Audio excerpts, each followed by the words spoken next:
For the last 2 weeks, I've been traveling across the United States to visit some of the most popular and recognizable liminal space images. From the literal backrooms location to the liminal Taco Bell, the liminal stop sign, among many others, I went to these places in real life. Over 8,000 miles traveled and 12 days of my life that I will never get back, this was easily one of the craziest things I've ever done. If you have already been watching the Liminal Road Trip series, then you would know that I daily uploaded for each location I visited. But in this video, I will be compiling everything here, so you can have a smoother viewing experience and watch the entire road trip in one place. Not just that, but the other half of this movie will also have me and BROOGLI discussing different parts of the trip. We'll talk about the last locations we went to, which didn't get their own videos because things kind of went off plan, kind of crazy, kind of in the hood, gone wrong, you know. We are going to discuss our favorite locations, our least favorite backrooms places we went to, and I'll share a lot of extra behind the scenes footage, so be sure to stick around for the entire thing. Nobody on YouTube has done something quite like this, to this extent, and I'm pretty excited with how everything turned out.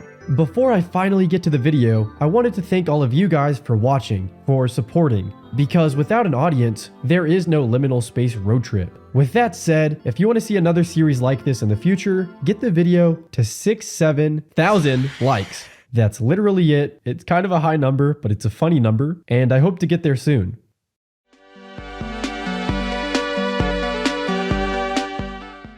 To begin with, I had to fly out to Kentucky to meet up with Jared, better known as BROOGLI. I'm pretty scared of flying, but it turned out okay, and I also got a triple dipper from Chili's at the airport, which was also okay. Eventually, I finally landed, and it was time to see my boy. Dude, what's up? Come on, man. There was a high possibility of scaring the Huz at the airport because my luggage had a little too much aura. We spent around 2 days hanging out in Kentucky to get ready for this trip. And luckily for us, there's quite a few liminal spaces that are already in the area. The first one being the houses from Backrooms level 94.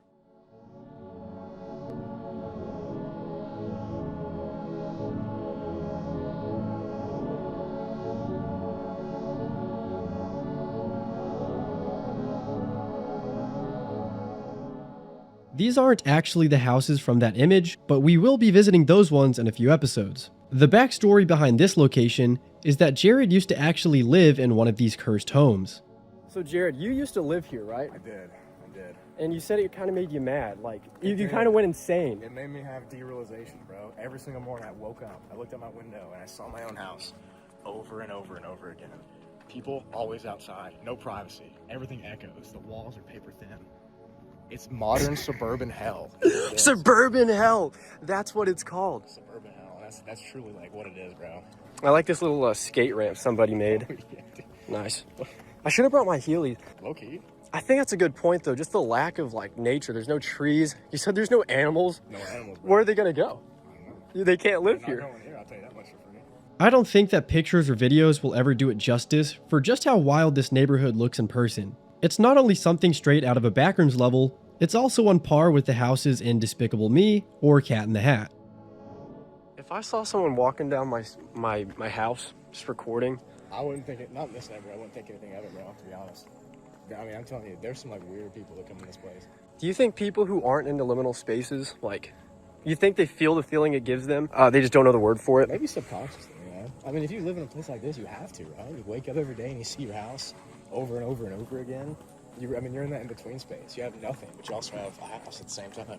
How much was rent? Can you tell everybody how much rent was? $1,700 a month, bro. $1,700 a month? So it's about $2,000 a month. Were you allowed to like customize your house in any way, or? No. Yeah, I didn't think so. They're all just empty, bro. Jeez.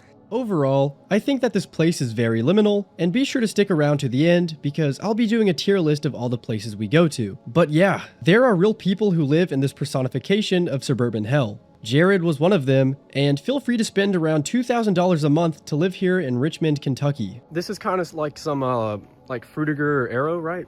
Oh yeah. That's Fruitiger Arrow in the backrooms.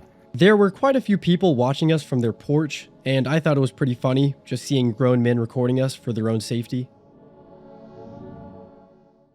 The next location was the Richmond, Kentucky Mall. It opened shop in the late 80s and has seemingly struggled to maintain any significant traction ever since its inception. While it does serve the local community, like being a hub to the DMV, a church, and an assortment of restaurants, you can't help but feel like it's on its last legs. We're at the Richmond Mall in Richmond, Kentucky, right. And I'm not from here, so I'll let Jared. But I am from here. This is the small town mall that used to be very popular in my hometown. And now, as you can see, it's not very popular. There's nobody in here. We've seen like 3 people. And this town has like 40,000 people in it. 0 of them are in the mall. It's a pretty big mall. Like, I'm from a small town, and this mall is like pretty good size actually. Yeah. And there's only a couple stores here. There's a Christian bookstores. Christian bookstore. There's a wellness church spa, right here. 5 churches. There's a DMV's in autism here. place. Well, we just got through going there actually. Yeah, we got our Unfortunately, the diagnosis is what we already knew. We do have the autism. There's like a Hispanic restaurant at the very end, and that's what we're working with here. But yeah, this is pretty liminal. I'd give it like a liminal out of 10 probably. liminal out of 10. Yeah, I'd say so. So what do you think kind of killed the mall? Just the creation of like online shopping and stuff, or? I think that's a piece of it, obviously, but I couldn't tell you. Like, I think this is what people like, right? Like walkable city type thing. Well, we don't have third spaces anymore. This would be a third space, classified.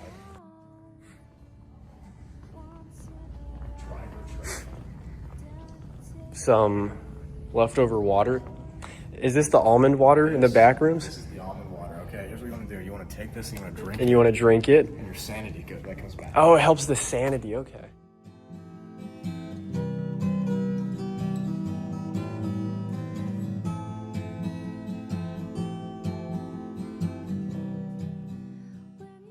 Nice. That doesn't look real.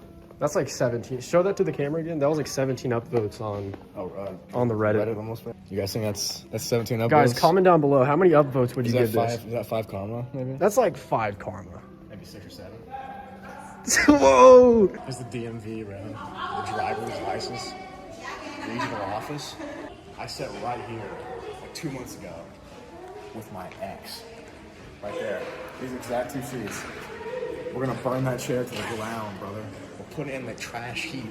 Where's your ex now? Is she in the back room? Did you send her to the back rooms? Frankly, I did. Is that what? Level 90. Did you send your ex to the back rooms? I did.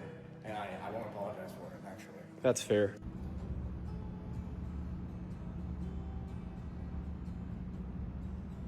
Just so you know, guys, everything you watch isn't real. It's all fake.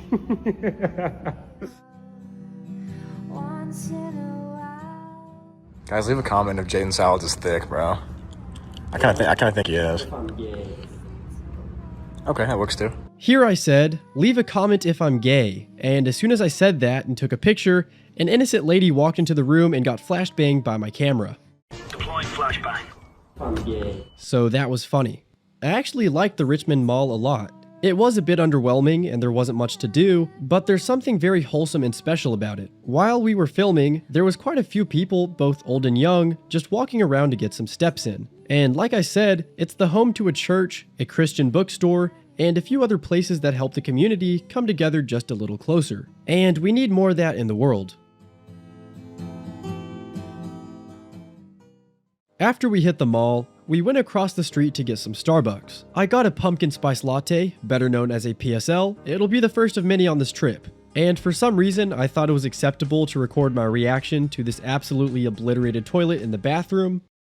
Okay. The next location is actually a popular photo online. There's a good chance you've seen this before, and it's somehow the same college that Jared attended. I swear to God, this guy's life has taken place in the backrooms.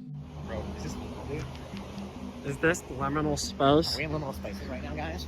So we're coming up on where it's at. Here, so just for some context, Broog, I'm not calling you fucking Broog. What was Jared. that? My name's Jared. So just for some context for this liminal space, Jared, this is your... My college, bro. This was your college. This is where I had 3 of the worst years of my life. Actually, they're pretty good, but I did drop out to make YouTube videos. I was gonna say, if you had any advice, I never went to college, thankfully, but... I would say go, bro. I would say go. Why not? But at the end of the day... If you have a YouTube channel about if you have a backrooms, Backrooms YouTube channel, you should drop out. might want to lock in and do that I'd say instead. you should lock in. Clock in the lock-in factory. You'd be fine. So we're about to approach the liminal space currently, but would you say the rest of the college has any like good Liminal vibes. Oh yeah, we'll take you to some in a second. There's some good ones here. Is this Backroom State University? It is. It's BSU is what they call it. Nice. The footage you're seeing now is taken from my meta glasses, as you can tell, and you can watch the longer version of our hunt on my TikTok. Just thought I'd let you guys know. I wonder if This is it right here. The lights aren't on over there. Oh! That's it right there. So where those girls are standing. Yeah. Let's go tell them to move. Get out of here. This area is like a picture spot, like right there. Here, we'll get a... It's awkwardly stick a little. Dude, that's it. Look at that. That's it right there. Like literally, see? Look at that. That's like the original image, literally. Bro's the FPS. This guy might be Liminal Space, bro. He might be. I'm Mr. Liminal. I think you're Mr. Backrooms, and I'm Mr. Liminal. Leave a like if you disagree with that. That's a pretty good. I don't know. No, think I want to just say, leave a like if you disagree. Think on that shit. Don't they kind of have it like at a turn? I'll just. Yeah, do it like a turn. Do it like a Dutch angle, bro. I'll rotate the image if I need to. Like I'll put on flash. Perfect. This guy might be Liminal, guys. Oh my god, you get so many Snapchats, bro. Can I slide up for you? Being at this location in person was actually crazy. I've seen this image so many times, and to essentially be inside of the picture was something else. The vibes were great, the people were nice. There was like 1,000 different girls who kept asking for me and Jared's phone number, but we were like, get away, we're too busy, we're trying to find liminal spaces. If one of those girls are watching right now, I'm not sorry. Shout out to everybody at BSU though. Alright guys, so we're going to be doing a tier list for the places we've been to so far. And ignore the bottom two, it wouldn't let me add less than 5 images, so this is what we got. To start out, we went to the Backrooms level 94 type neighborhood where Jared used to live.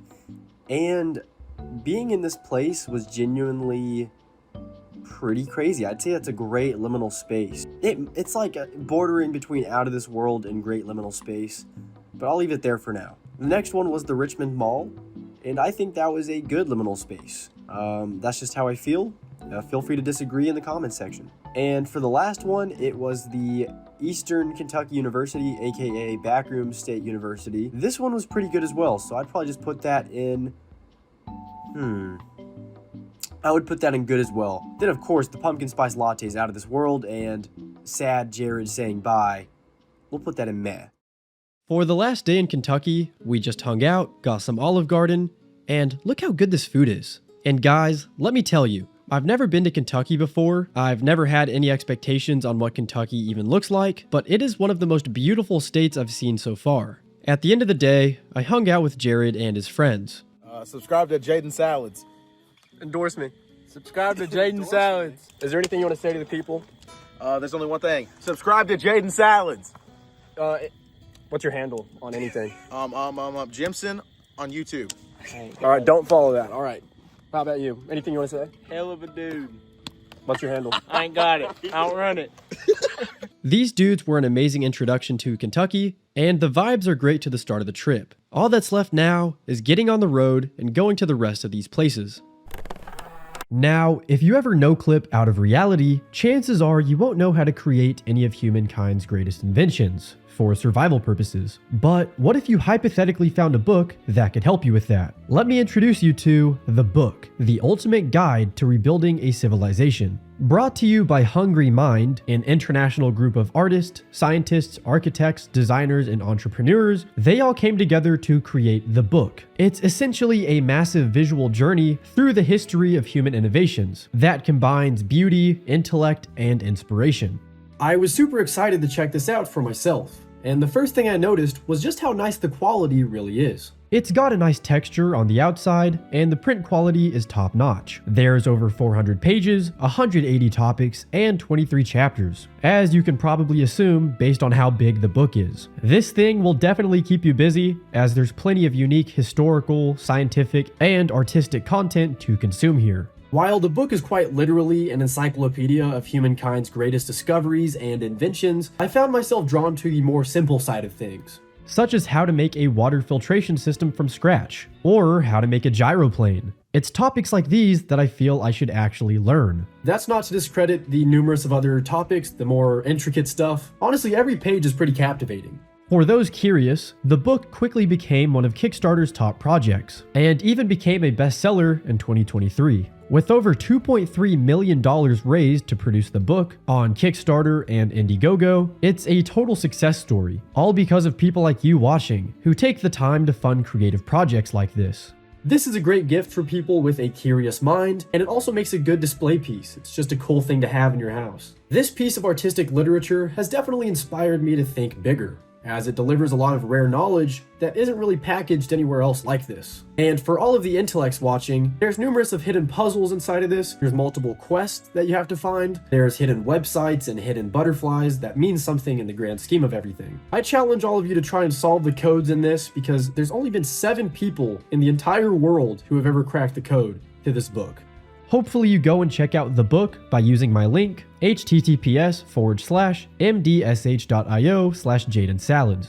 This link will also be in the description and the pinned comment. It'll take you to the Hungry Minds website where you can buy the book. Along with this, you can use the code Jaden10 to get 10% off your order. Once again, that's code Jaden10 to get 10% off your order on the Hungry Minds website. Thank you guys for sponsoring me. I really like the product.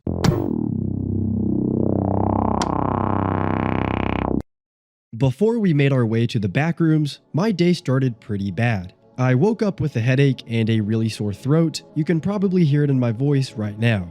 This would eventually dictate the rest of my day, as my physical health kept deteriorating in the car with each passing hour. We ended up getting on the road, and I tried to get anything to help me feel better. I feel sick. My throat hurts. So I just bought some honey. We got Jared getting gas. Help me. Help me, please. Help me. I'm in so much pain. Help me. I was popping a mini shield. A mini. After those videos, I passed out in the car almost instantly, and I eventually woke up in Cincinnati, Ohio, the home of the Skibbity Riz. I've never actually been to Cincinnati, so it was pretty cool to get a glimpse of what it looks like. Where are we? We're in Ohio somewhere. Skibbity, Ohio. Skibbity down in Ohio. We're almost in the end though. So. Can you explain where I've been? Because I'm not really This sure kid where has I've been been. asleep the entire time. For 4 hours, or 3.5 hours, he's been asleep. I've just been kind of Me at the wheel. joining the server, leaving the game, sort of deal. But Jaden Salads is over here, I guess. pee time. The entire trip from Kentucky to Wisconsin was around 10 hours, and around the 4-hour mark, I was starting to get even worse. My body was shutting down, and it didn't help that Jared kept on mogging me. I'm not allowing this to happen. Get out of my frame. He has a mogging problem, guys. Everything he does is just a mog. Dude, I can't help it, Like, bro. look at this. How can you do this and then you have... It's just my natural state of affairs. Then I fell asleep and woke up again, this time in Chicago, which was super cool because I've also never been here before. Then, after 10 hours in the car, we made it to Oshkosh, Wisconsin. Yo, what up, guys? We just got to the hotel, and we just got in Oshkosh, Wisconsin. We're about to go to the back rooms. And then get some food because I'm starving. Are you recording me right Let's just now? walk around like this the entire time. Like, when we're checking in. The hotel we were staying at had slot machines in the lobby for whatever reason, but more importantly, the guy who checked us in said that he's a frequent visitor of Hobbytown, USA. If you're not familiar with Hobbytown, it's the current business that resides in the Backrooms building. Before it became a Hobbytown, which is basically a place to buy RC cars and hobby stuff, as you can imagine, it used to be an old school furniture store. It was actually in the early 2000s whenever the old Rainer's furniture store got turned into the place it is today. This is whenever the Backrooms photo would be taken, right before the renovation. Be sure to stick around, because me and Jared got some pretty crazy lore regarding the Backrooms pictures. Like, genuinely, it gets a little crazy. Anyway, we got to rest for a little at the hotel, and you may notice a cotton ball in my ear. For whatever reason, whenever I get sick, my ear starts to crackle and just make loud noises, and the only way to stop it is to shove a cotton ball in my ear.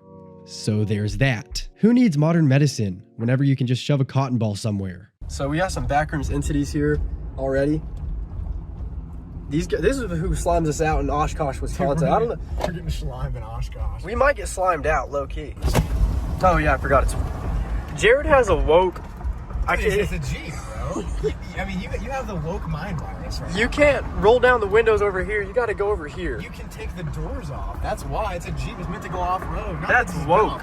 That right there is the building, the back of the building.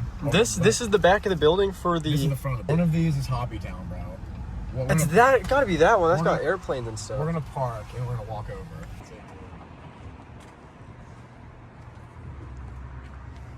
There really is something special about this, because in this building, My entire career was formed. that's what I was gonna say. If this building didn't exist, there's a high chance that I'm not doing YouTube right now. So we don't actually know if this building is open. It opens at 10 a.m. So guys, there it is. Somewhere inside there is where the backrooms photo was taken. Back in maybe the early 2000s, I believe. The guy who took the photo, his name is Bob. And I have him on Discord. Shot him a message on Discord, he didn't respond. But it's all love to Bob because he took the picture. Now, in this clip, you can hear me say that a guy named Bob took the backrooms picture. Whenever the image was initially found in late 2024, everyone on the internet attributed the image to this guy Bob at Hobbytown, USA. Now, what if I told you that he didn't take the picture at all, and that there's an entire story the public has never heard until today? You'll see in just a moment. Anyway, that was the end of day 2, and so we'd have to wait until the morning of day 3 to visit the backrooms. I did try Culver's, and it was actually some of the best food I've had on the trip this far. And you already know I got that pumpkin spice latte shake. It's the morning of day 3, and I was still feeling quite sick. My health bar was on 0, my everything felt weak and disgusting, but there was some good news. The backrooms location was now open. We walked into the building and awkwardly waited to talk to somebody who worked there. After a little bit of waiting, we were approached by a man named Bill. Bill was kind enough to give us an entire tour of the place, and he shared a lot of information that hasn't been shared to the public until now. Which didn't, all the pictures didn't make it onto that webpage. I just grabbed a couple of the old school vision. What are the chances that you got? And then that thing, like you said, 25 years later, or 20 years later, when it started migrating up. They're making a movie about the image you took. Dude, that's crazy. Was it paying you for that? Like, No? I think you deserve some you credit. took the image and they're making a movie. Hollywood is making a movie about this. That is crazy. Oh crap! You know, you changed history. I What get a kick weird- out of people when they come in and they're, like you say, you're a little sheepish to ask the question. Yeah, because it's strange. especially with new people owning the place, that are they still open Yeah. to the dialogue and say, well, it's not the same anymore. The entire story of Bob, the former owner of Hobbytown, USA, wasn't entirely true. Bob never took the backrooms pictures. It was never his camera. It was actually Bill the entire time. And he's never gotten any substantial credit for changing the course of history. I would like to say that Bob never claimed to have taken the picture. It's not like Bob was lying to a bunch of people, but everybody thinks he did, when that is not the case. BROOGLI got the full tour/interview recorded on his channel, so I'll be sure to have his perspective in the pinned comment. Go check it out because it's pretty interesting. All from the man who literally made the backrooms possible. You can see the outlet that's in the backrooms photo. A lot of people thought it was CGI because of this outlet. It was just a very, you know, everything about the image was so weird. The lighting. But that's the image. So, as you know, the story was, this used to be Roner's Furniture Store. I believe that's what it was called. And eventually it was bought and turned into a Hobbytown racetrack store where you could race RC cars and things of that nature. And apparently they took hundreds of photos that day. Yeah, apparently so. And he didn't even care. Like he was just clicking on, you know, a select few photos for the website showing the renovation process. And one of them just happened to be the backrooms photo, which we told him. I kept telling him, like, thank you so much. Like, you changed history. Oh, and Jared, you know what I was thinking?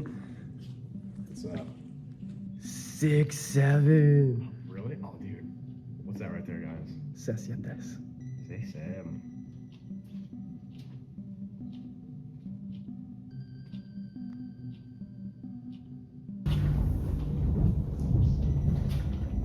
These days, as you can see, it no longer looks like the original photo. Regardless of that, it's still an incredible feeling to stand in the same place as that image, the same image that shocked the internet back in 2019 on a random 4chan board. Without this legendary liminal space, I'm not even sure that I'd be making YouTube videos right now.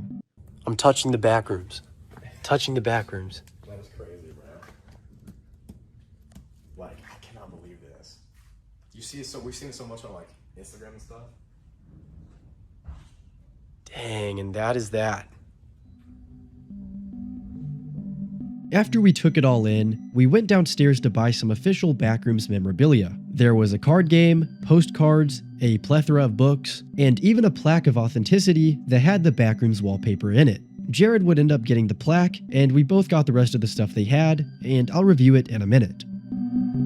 So that was the Backrooms. We went inside thinking that we knew the true story, and we left with an entirely new story. I still have a ton of respect for Bob, of course, but I think Bill should get a lot more recognition in my opinion. He was pretty nonchalant about everything, so maybe he doesn't care to be in the spotlight, but I'm glad that we're getting to tell his story regardless. I got to shake the hand of the man that took the Backrooms photo, and it was a very special moment for me. Whenever me and Jared bought the postcards, we asked Bill to sign it for us, and apparently no one's ever asked for that before. There's so many people that visit this hobby town just to see the Backrooms upstairs, and not once has anyone ever asked Bill for an autograph. So shout out to Bill, he made a career for so many people, he's the reason for the Backrooms movie that's about to come out, he's the reason for the Backrooms period, and I hope he knows his impact on the world.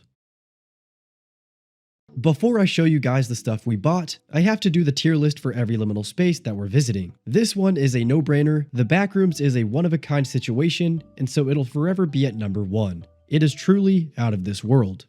So we have this book, Caught in the Backrooms, The Wild Warrior's Guide to Entities, Point of Insanity Game Studio. And it's just a big book of that. Yeah, that's pretty cool. Then there is postcards. Me and Jared have never seen this picture before, but it's of the Backrooms. Then we have this postcard of the Backrooms, which is very cool. Big fan of that. And then finally, Backrooms Trading Card Game. Comes with 10 cards. Jared, what entity is that? Does that ring a bell? No, I don't know if it fights by AI, bro. I can't lie. It's entirely possible this is a... I can't even lie. But we won't talk about it. If this video gets 2,000 likes, I will show you what's inside of this, and we will decide if it's AI. The day started with me and Jared going to the Backrooms to finish off day 2. I won't get into much of that because I've already talked about it in the last episode. After leaving the Backrooms, we stopped at Chick-fil-A so that we could get some breakfast and so that I could also work on the videos. It's been a constant grind to get these out in time for you guys. Soon after, we left Oshkosh, Wisconsin, which was a pretty good place by the way. The next destination is Ankeny, Iowa, which is where the Backrooms level 94 houses reside. If you're not familiar, this is one of the most popular levels in the Backrooms lore. Jared, better known as BROOGLI, has plenty of videos talking about it if you're interested. Even outside of it being a Backrooms level, this picture that's most commonly accompanied with it is very liminal. It's literally somewhere that you'd visit in a dream as a kid, and here we are, 2 adults going to visit these houses. Now obviously this image isn't real, but the houses seen in the picture are taken from a real-life neighborhood. The photo was made by an artist called Gabrielle Traversat, and her whole thing is making surrealist collages that blend reality with fiction. She's made quite a few other popular liminal space type imagery. I'm a pretty big fan.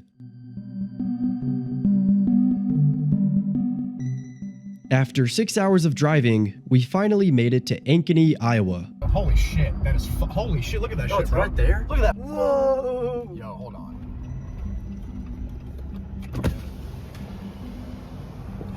Okay, never mind. I take it back. This is actually dope. People live here? You thought your Dude, neighborhood was bad. This is worse than my neighborhood. You thought your neighborhood was bad. Would you agree this is worse? Bro, I think this is worse. It's something interesting, I'll tell you that. So guys, we finally made it. Ignore the cotton ball in my ear. I'm sick. Don't ask, okay? It doesn't mean that he's lying. I don't understand what The 5-hour drive, thanks to Jared. He's a trooper. It's right into the curb. I was curbed it. Help me. We made it, and I'm feeling a bit better, but maybe none of y'all care, so it's okay. 1 like on the video is 1 prayer for me to get better. Don't leave a like. It's like a million dislikes. Come over to my channel, leave a like. Every like makes it more sick. Go watch Jared's content if you're not already. You a real fella, bro. Hey, Wow! So guys, we are here in backrooms level 94, if you can't tell by where we're at. This is located in the Village View neighborhood in Ankeny, Iowa. And I mean, if you're familiar with the image I'm talking about, pretty accurate. Like, it's pretty crazy. I gotta say, this might be weirder than my neighborhood. I thought mine was the weirdest, but I think it's If you live in Iowa, you're a red flag. That's all I gotta say. You heard from Jaden Salas first. He believes you're a red flag. Actually, his houses look kind of nice.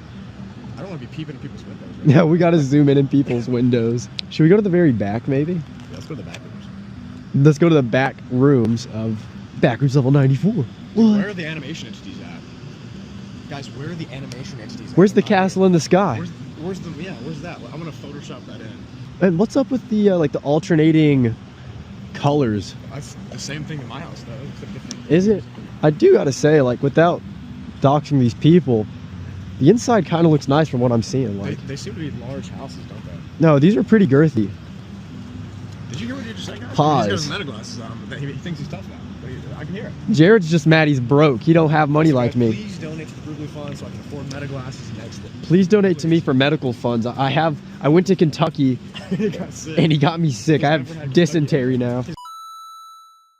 Unfortunately, we did get to the neighborhood a bit later in the day, so we'd have to come back in the morning of day 4 to get a better glimpse. Like, this is what the unemployed friend does. What's today, Thursday? We're the unemployed friends on a Thursday morning, just at backrooms level 94. And there's nowhere else I'd want to be. I want to say that same truck passed by us last night, so they're probably thinking we're deep state agents or something. But yeah, it's a pretty small community, and Jared was pointing out how many of these houses are vacant. I mean, there's only so many that have lights on, that have cars out front. So I don't know, maybe it's a bit of a ghost town. For anyone who is wondering, I am feeling a bit better. Maybe you can still hear it in my voice that I'm a bit sick, but yeah, that's good. I'm feeling it just a little bit better. It obviously sucks to be sick, but it's even worse when you're trying to daily upload and travel at the same time. But yeah, that was the level 94 houses in real life. It was quite liminal, as you can see.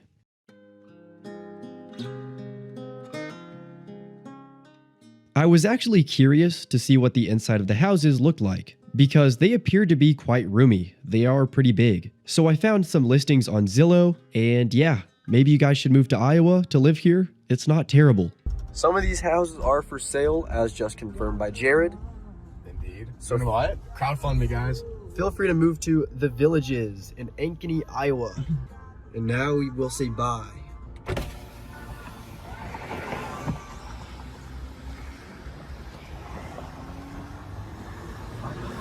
Bye-bye, backrooms.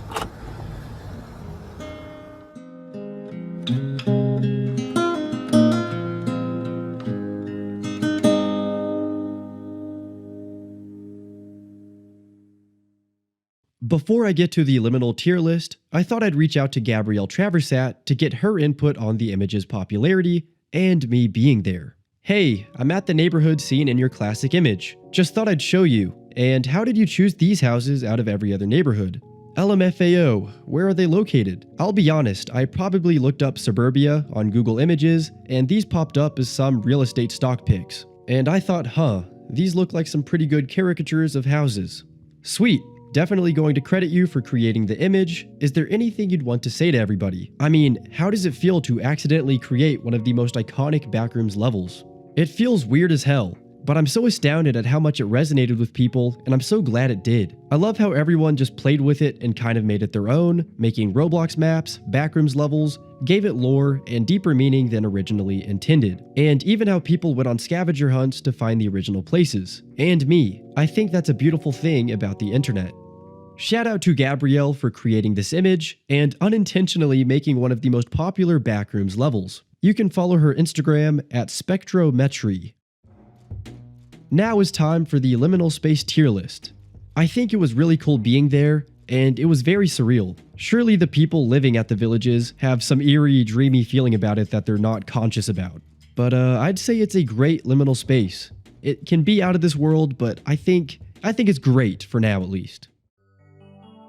Sorry to interrupt, but I needed to let you guys know that BROOGLI, the other YouTuber who's documenting everything alongside me, he's an awesome guy. We've already been friends for quite a few years at this point, but after being stuck in a car with him for 2 weeks straight, this dude might as well be my dad. On a serious note, I wanted to give a big shout out to him right here. He's the one that made this entire trip possible. He's the one that drove the entire time, even though I offered to drive, he said no. He's the one that really turned this idea into a reality. Definitely support him by watching his videos, or however you see fit. I just needed to give him his backrooms colored flowers.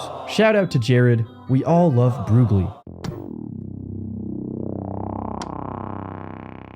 The image we'll be visiting today is one you've likely seen, the liminal space Taco Bell.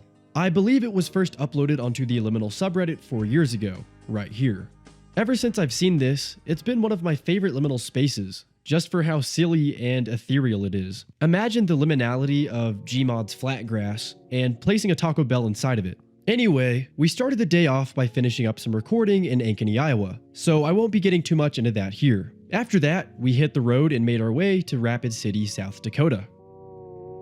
I'll take the time real quick to tell you guys that there is now limited edition Jaden Salads road trip merchandise. There's a t-shirt with me and BROOGLI on it, along with a poster that has every location we'll be hitting up. It should take around a week or two to arrive, and I'm excited to see you guys all dripped out. It'll go off sale at the end of the month, so live or die, make your choice. Also, the drive to South Dakota was quite beautiful, even though Jared claims that I slept the entire way. Jared, what do you have to say to the people? Jaden Salads loves to not be awake. That's all I have to say. That's not true. After around 10 hours of driving, we finally made it to Rapid City. So we are apparently 5 minutes away from the liminal Taco Bell. Can you believe it? Would you believe your eyes at 10 million fireflies? Lit up the liminal Taco Bell Well, they're going to right now. as we fell asleep. So we're gonna share a passionate romantic meal of Taco Bell. We're gonna eat a little food. We're gonna check into our hotel. The Sleepaway Inn, they call it. Yay! Oh, I see it. Oh, I do too. Wow, I see it right there. The liminal Taco Bell. I see it. Isn't that wild? Only would we travel 10 hours to see this. After traveling 3 days straight.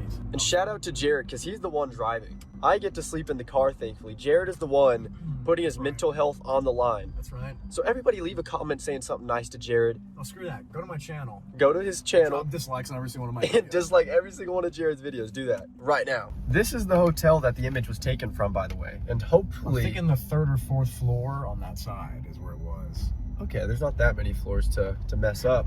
And hopefully our room is on the back side of it so we can recreate the image almost perfectly. Come over here so we can see it for a sec. Yes! That's it right there, bro. That is crazy. That guy's dog is just peeing in the bushes. It's actually closer than the image would make it seem.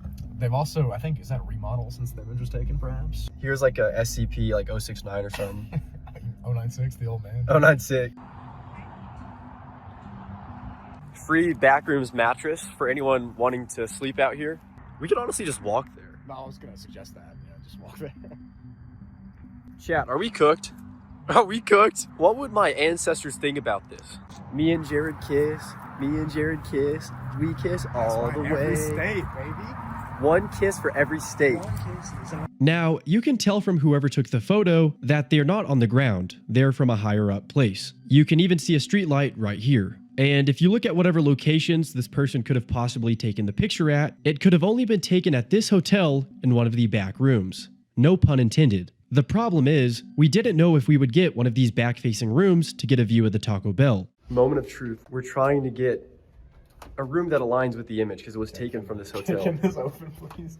No. That's one of my favorite Jaredisms. Does this work? Maybe this wasn't meant to be, low-key. No. Alright. Jared is smart. He's a smart man. It might be the exact same room. No freaking way. Wait, I'm not even joking with you right now. It might be the exact same room. Wait, that's actually perfect.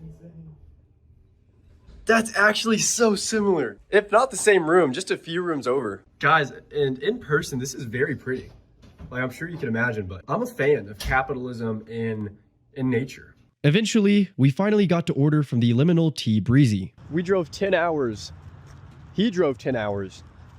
I drove All for this 55 moment. out. We think the liminal space, well, we know the liminal space. It was taken in one of the top right windows of that hotel we're staying at.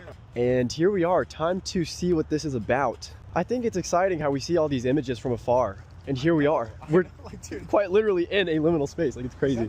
Probably go with the Supreme. Got the beefy 5-layer. It costs more to take the lettuce off. That is woke. That is woke. Hey, bro, I got you next time, okay? I get the points on this. Thank you, brother. You're welcome, my friend. Hello, Jaden Salads. Welcome to the Y2K Taco Bell. Can you direct me to the nearest fine shit? Perhaps a Hutz. We've been on a mission to find Jared a wife. Well, guys, I don't mean to brag, but I'm pretty sure my wife works over here at this place. People are gonna call this place out and be like, yo, how pretty is that lady at the front desk? She is ethereally beautiful, is what I'm gonna say about her. Like, she's the opposite of the back rooms. What if I shot you dead in the front? That room in the top right one with the light on, I bet that's the room I think so. in which they took the photo. How does this look? Dang. Are you not entertained? Because I had cancer. So now you make fun of me. Feel bad about yourselves. There you go. You're gonna steam me a little picture of the sauce there. Oh yeah. I'm gonna.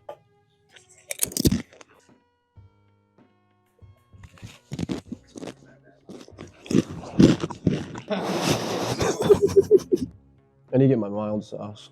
All right, so the first item we have is the, I'm stupid, so I actually don't know the name of this, but it's this one. Oh, that's a Chalupa? I took off the lettuce and tomatoes because I'm real as fuck. Well, actually, He's actually a child. Lettuce and tomato. They were mixed in taco.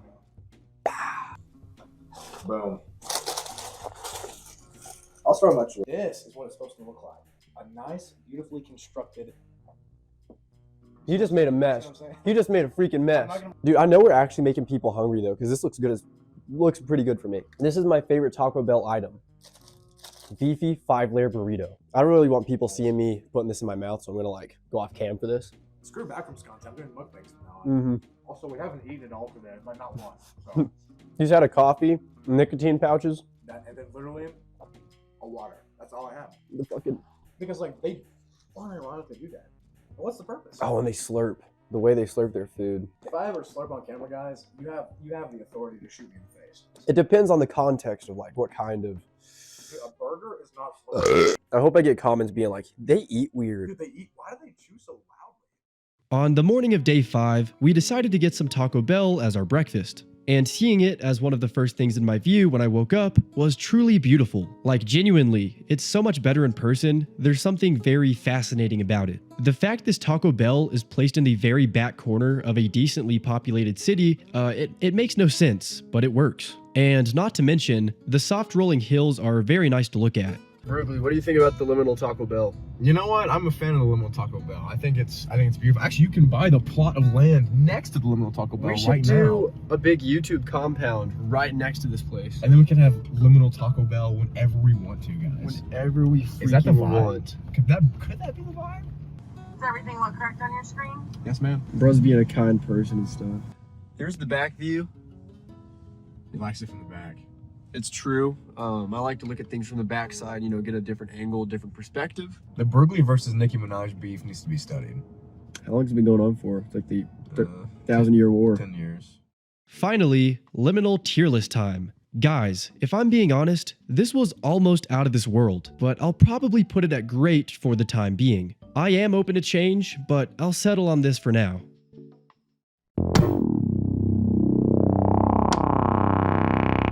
The day began like any other. Me and Jared both got ready to embark in the back rooms, and we finished up some filming at the Liminal Taco Bell. After that, it was time to travel 6 hours to Estes Park, Colorado, to explore the infamously haunted Stanley Hotel. I'll talk about it more whenever we get there. Jared's quite excited. Mr. Liquor, guy. What do you know about Mr. Liquor? I've never been to South Dakota before, and it's truly one of the prettiest states we've been to so far. The area we were staying in is also a big tourist location, so there was a ton of stuff that me and Jared would have liked to do, but we didn't have the time for it. What we did have time for, though, was visiting Mount Rushmore. I've only ever seen this massive monument in movies and other pieces of media, and I was super stoked to finally see it for myself. Me and Jared were talking about who could be next to Lincoln. I was thinking me. James Charles. James Charles, Jared, maybe like a Donald Trump. Sensitive Society up there. Kylie Bogley, Morbid for Fun. Jaden Salads. Tov. Yeah. Hillary Clinton. That's real. Jared's been teaching me about some Alexander Hamilton. He didn't know anything about it because he's a fake American, guys. I knew that he was a person that existed and that like weird, smelly drama girls like Hamilton. So that's where I'm at. I won't harp on it for too long, but I was totally blown away. Go visit this if you can. I'm glad I finally got to visit this. I took this video in the gift shop for some reason, because I'm like that, and Jared found a liminal space in the parking garage. Very strange. This is at the Mount Rushmore parking garage. I agree, this is slightly liminal. Afterward, Jared also took me to see the Crazy Horse Monument, and that was something else. Visiting all of these humongous sculptures really makes me want to make a video on megalophobia, so I might do that, maybe. But yeah, that was the extent of our tourism maxing. I had a lot of fun, and then it was time to get back on the road. At one point, we stopped at a gas station in the middle of Wyoming, and I noticed that they had Allsup's gas station food inside of the gas station. If you're not familiar, Allsup's is a convenience store chain exclusive to West Texas, so being in this random desolate spot of Wyoming and coming across some hometown food from Texas was pretty bizarre. I've been to different parts of Colorado before as a child, but being here nowadays really reminded me of how beautiful this state really is. As day 5 came to a close, we finally made it to the Stanley Hotel, and it looked menacing as ever.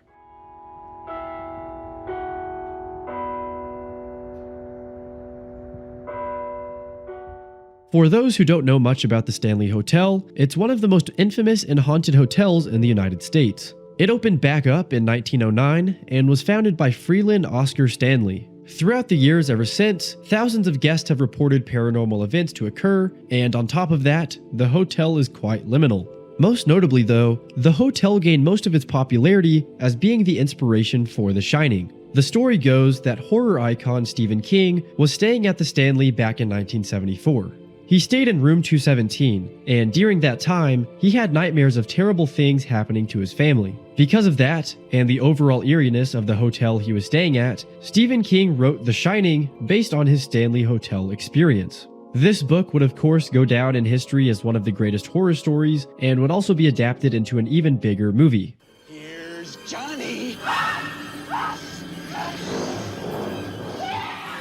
The movie adaptation of The Shining has some of the best liminal spaces in cinema history.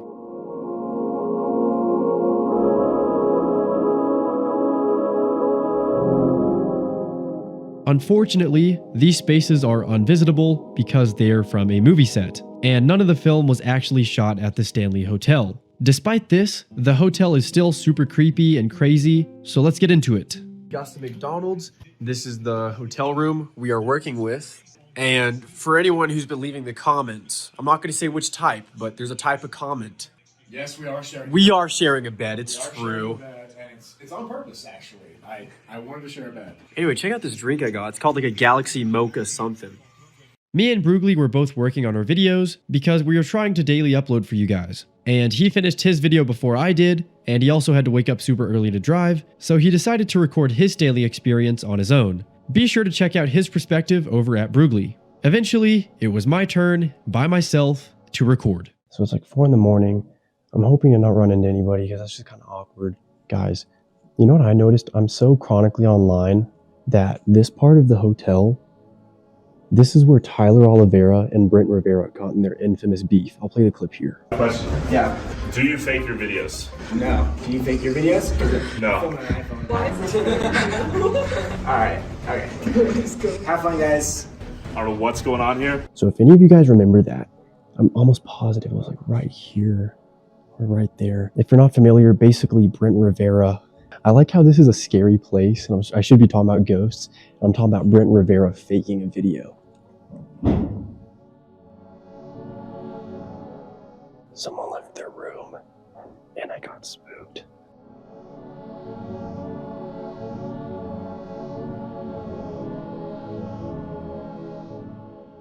There's like a weird, ominous buzz coming from that staircase. So I don't even know like what kind of ghost stories are in the Stanley Hotel. As far as I know, nobody's been like murked or, you know, squad wiped inside of the Stanley Hotel. No one's actually been slaughtered.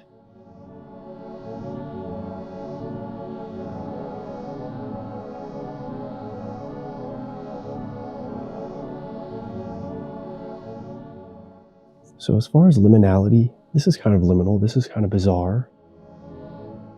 Like the architecture is weird. And of course, you can't go wrong with a good old hallway liminal space. I'm sure you can hear the creaking of the wood, but it's so loud. If anyone's interested in battling me in a game of Fortnite or backrooms card game, hit me up. We'll meet up right there. That's the spot. So we'll go down the hall and I'll show you guys the elevator. The elevator is old, as you'd imagine. It's like an old styled elevator, as I just said. Ow, fuck. I hope I got that on camera. That felt so bad. And for those who are wondering, I'm like this much sick left, like this much. I'm almost over it. Dude, there could be a freaking murderer on the other side of this. Hopefully not. 1, capacity of 1,500 pounds. Don't have your mom on here.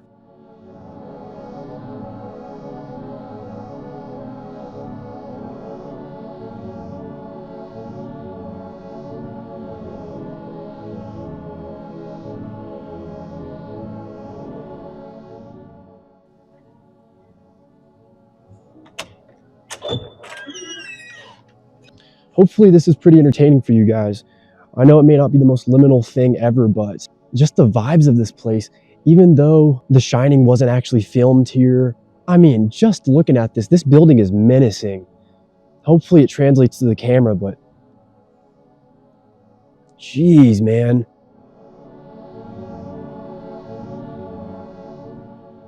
Okay, so we're currently in the maze out front. Like I said, it's about 4 in the morning. And so, I mean, surely no one's gonna slime me out right now, right? Oh, dude, this is actually not okay.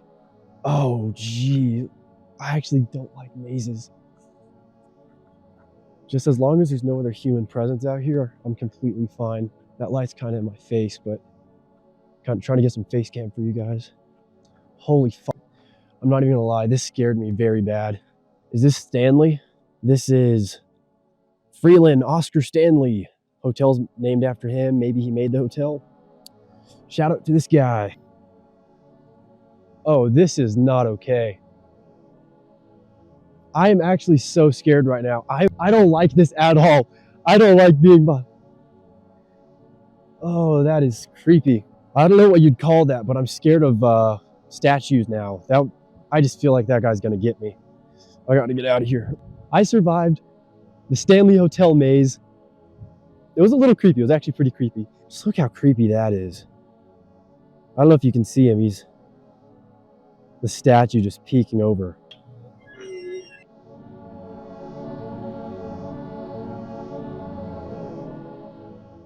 This place just has an aura.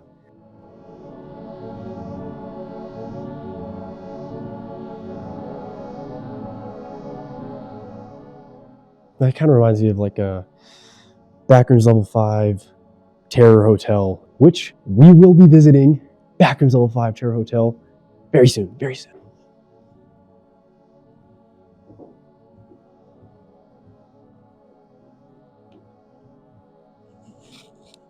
If I hit 250,000 subscribers by the end of this trip, it's going to be a lot. 40,000 subscribers more, I'll shave my mustache. No more mustache. 250,000 subs, I'll shave this. You don't want to see what I look like without a mustache. It's very bad. It's very, very bad. We'll go all the way down here. Hopefully there's nothing behind me right now. Hopefully there's nothing behind me right now. This is kind of liminal. So if I remember correctly, Stephen King wrote The Shining based off of this hotel. And the room he stayed in was like room 207, 217. So I'm gonna try and find that one. I don't know what Stephen King from X was saying or seeing at at his stay at the Stanley Hotel, but obviously it must have been pretty creepy. Oh my gosh, I was right, it's 217. The Stephen King suite.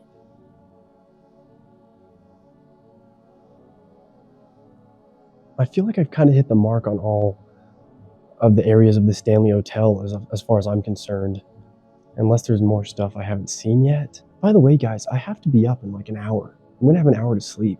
I have an hour to sleep because tomorrow, or technically today, we'll be going to the Monument Valley stop sign. So be sure to stay tuned for that. On day 5 or day 6, I don't know. My life is a liminal space. Help me. I'm in the backrooms. Help me. I am not afraid of you.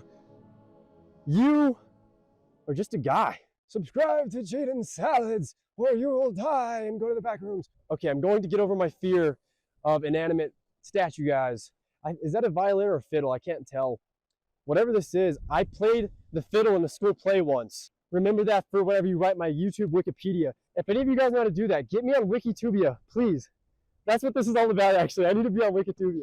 Now, as you probably know if you've been keeping up with the series, it's time to give this location a rating on the liminal tier list. There wasn't any particular liminal space in the hotel, but the entirety of the property was liminal as is. It was creepy, unsettling, ominous, and because of that, it's honestly out of this world. The building is a huge maze full of antique wallpaper and creaking floorboards. It's a special place to be.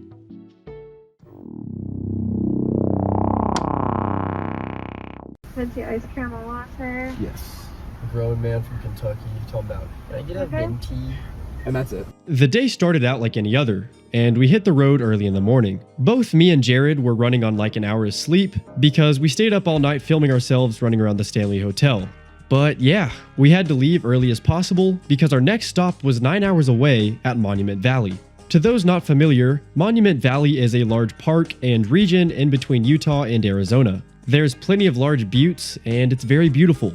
The reason we are traveling here is because one of the most popular liminal space images was taken there, the iconic stop sign. It's been one of the most recognized photos for the aesthetic, and we are finally getting to see it for ourselves. As usual, the drive from Colorado was very scenic, and at this point in the trip, I feel like I'm starting to go a tad insane. Amarillo by morning, I'm so gay. What do you think about that? I would have to agree with that conclusion because I too. Yeah. This is liminal space. liminal. This is very liminal. We're losing our sanity. We are losing our sanity. Help me, help me, help me. Maybe you are. Not me. I'm sober. I'm sane.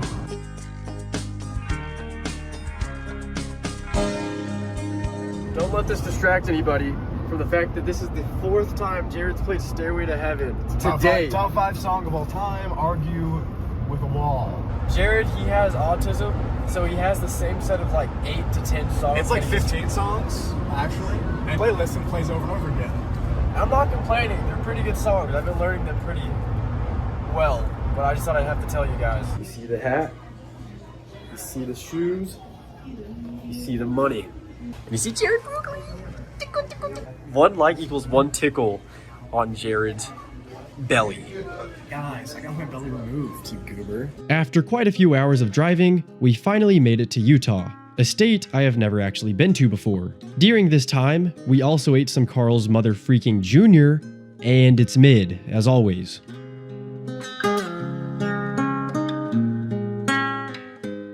Utah was one of the more underwhelming states to me for some reason, but it was still beautiful in its own way. What's the big deal about this?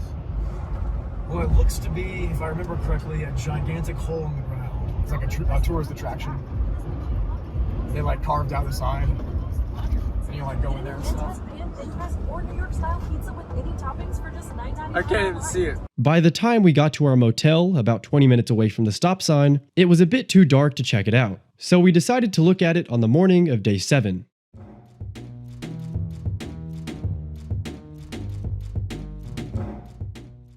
There's Jared, slaving away. The sickness kind of came back yesterday. I have like a really bad cough. But aside from that, I'm like kind of doing better. But we're about to go see the liminal space stop sign. What am I doing with my life? Why do we care? It's a stop sign. Liminal? Wait. Is that like, that's liminal. Someone screenshot that and put it on Reddit and see how many upvotes he gets. If this video gets 20,000 likes, which is not gonna happen fast enough, I will take one of these. They got rhino pills here. I'll take one of these. I'll take one of these. I'll take one of these. 20,000 trillion likes. We finally made our way towards the Monument Valley stop sign, and here you can see the iconic road from Forrest Gump. Ignore all of the dead bugs on the windshield, we've literally cleaned it too many times to count at this point. But besides that, I found out that Jared didn't actually know where the stop sign was located, meaning that we'd have to search for it ourselves. So Jared says he doesn't actually know the location, but he's been here enough times to know that it is It's somewhere around It's here. around here. I stopped a while ago and got a picture in the desert past the stop sign. So I think it's around this hill somewhere, down in like the valley, but... And if he's wrong, we're just gonna crash the car. So there's a stop sign right, if it'll focus. Everyone, tell Jared to clean his windshield. How dare he? Yeah, so that stop sign is definitely not the one. That's it right there. No, it's not. That's not it? The Maybe it's stop still sign's on like one metal pole, not A one? two. Yeah, that's not it. Eventually, we made our way to the Monument Valley Visitor Center. So we just paid $16 not to see Monument Valley, but to see The stop. possibly. I'm sorry for how crappy the footage is, but we ended up getting in as you just saw, and made our way to the parking lot of the Visitor Center. And as we were parking, we saw the stop sign. No, this definitely has. It's got to be right over there, Jared. That's the one in the background, the little three-pronged one. Yeah. But it's not, there's no fence in the thing, so it's not that one. Oh, dude, I think is that it? Wait, No, it's no fence. it's like literally right there. It's literally that. It's literally like that has to be it right there. These people think that we're here to see mountains. We don't care about no mountains. We don't care about no beautiful. Oh, it's actually incredible. We are here because this, this right here has to be where that picture was taken. But me and Jared did notice they put up a fence. But it's also a game of angles. Maybe there was a way they, I'm not sure. So here it is for reference. Fence would have been right there. Wait, no, we got to shift. It's probably this one then. Just because the way the picture was taken. Here, how's the crosswalk in the line in that pic? In the White, I don't think. They could have. Okay, this is probably a decade ago. It's a while. It's one of these. It has to be. So there's a couple stop signs that look similar to the image, but we don't think those are the right ones. This is on the left of it, and that's on the right. So it has to be this one. It has to be. There's no other way it can Here, be. can I hold it just because I'm autistic? But like, there's no other way it can be. Whoa, hold up. Look, this has a little sidewalk. That's not there. Then it's that one. So it'd have to be that one? It has to be that one then, because that also that has the completely straight crosswalk as well. Okay, I'm doing it too. Okay. You're in it. That has to be the end. This is the one then, yeah. It has to be. It has the crosswalk. Never. We were right. These are first. aligned. Never doubt yourself again. Never doubt yourself. We were literally right. Guys, never doubt yourself. That's what we just learned. You think we're taking videos of the monuments? No, we're taking videos. That's what I'm of saying. stuff. We don't care about this. These guys ain't here for the They're all little here for space. the wrong reasons, guys. No, these guys are definitely here for the limb space road trip. So guys, we found the stop sign, and here's some of the pictures I managed to take of it on my digital camera.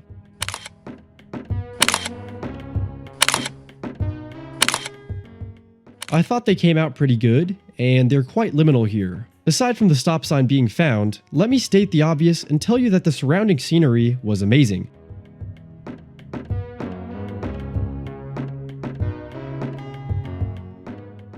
Definitely check out Monument Valley if you ever have the chance. It'll make you grateful to be alive. After we were done checking out a stop sign of all things, me and Jared took a little drive at the bottom of the valley.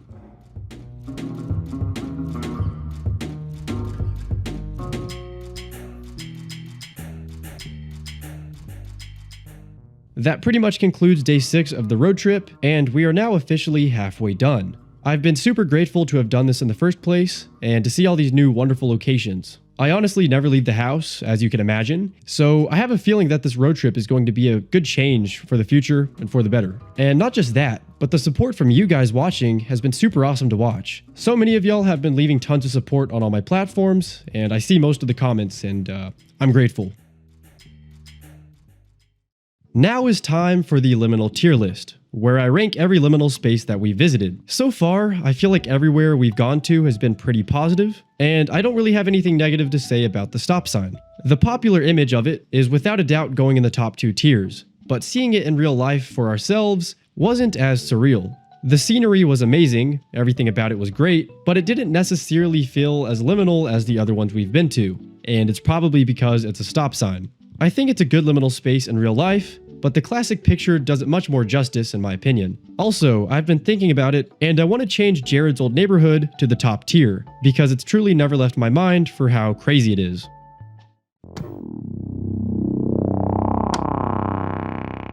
We started off the day by finishing up some recording at Monument Valley. After that, we got some Taco Bell for breakfast. This is what I do for you guys. That's a loaded ass 5-layer. And if you haven't seen it, go watch the Liminal Taco Bell video. Then, it was time to make our way to Las Vegas, Nevada. The drive was around 7 hours total, and it went by pretty quick. I also fed some birds when we stopped at a gas station, so that was my kind act of the day. Some of the gas station chips I got. Just helping out the local population. You know, that's what you do when you're a nice person. So if you want to do something nice, go out to the gas station, feed the birds. I know this is probably super overdone at this point, but there is something liminal about these mountains in Nevada. Hopefully you see what I mean. They're kind of dreamy. We finally got into Las Vegas during the late hours of day 7, and I was super excited to be there. There's truly no other place like Sin City, and that's for a number of reasons. I personally love how big and bright and ridiculous everything is, especially because I don't have anything close to this back at home in Texas.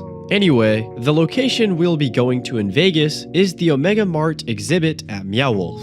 If you don't know, Meow Wolf is a chain of walkthrough art exhibits, like I just said. These places are well known for their crazy interactive visuals and settings, and you'll get to see a lot of it for yourself in just a moment. Not only are these big Meow Wolf buildings super liminal as is, but there's a specific photo we are wanting to see from our own eyes. And it's this one. So without further ado, let's go. Alright, so me and Jared are about to go inside of the Area 15 Meow Wolf, and what do you think?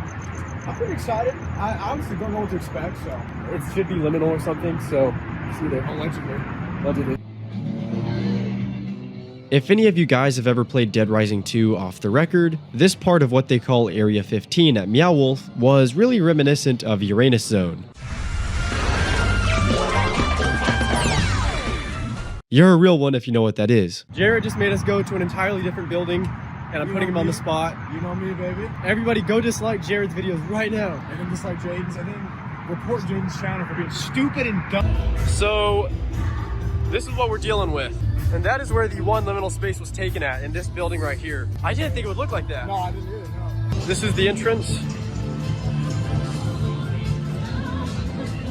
Okay, so the first question is this liminal yet? Yeah, partially. What backrooms level is Maybe this? too many people, but it's actually level 52, the infinite supermarket, so. Go watch this video on screen right here. Did I move this? No touching. This place kind of reminds me of the movie Idiocracy. Secret tunnel. It's like Idiocracy because it's like Idiocracy. If you know, you know. Whoa! Got water fountain in here, bro. Whoa! Is it only water too? Look at it, it's all All the water. So just based off of the liminal space, it should be right here. Right in these doors. And there it is. That's actually pretty crazy. Actually, yeah, look at that. Look at the video. Oh my god, that I'm not tough enough. Whoa!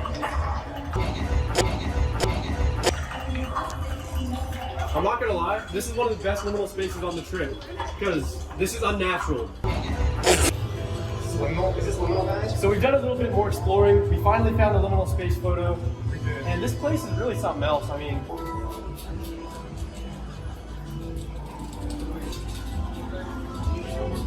go buy some merch from JadenSalad.com. Don't do that if you're watching. Don't buy it from me either. Don't buy stuff from James Charles. Whoa, liminal space. Chat, is this liminal? Leave a comment if this is liminal. Right there. Grown ass man talking about the back rooms. If this video gets 10 likes, I'll do what they used to do back in the medieval times and put Jared on one of these. This video gets 1 like, I will murder Jaden Salad. Wait, Jared, we should actually try and go up there. When's the last time we played in a play place? Right now. It's true. Oh, stairs are here. Let's go there. Jared has a gat. This might be weird. might be Liminal, guys. Like, Whoa. there's like a vibe in the air. It's like mist almost. It's weird. Wait, low key? This particular room was super liminal, and so I decided to take some pictures of it on my digital camera. The results were super creepy. I hope you like them.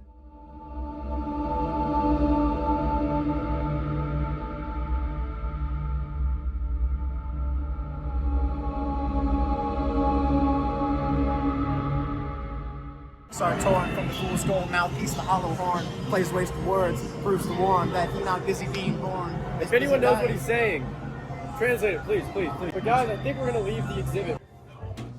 I didn't really know what to expect when going to Meow Wolf, but me and Jared had a pretty pleasant experience, even despite the expensive ticket to get in. Afterward, we hit the strip to go and get some food. Jared thinks this violin player is real.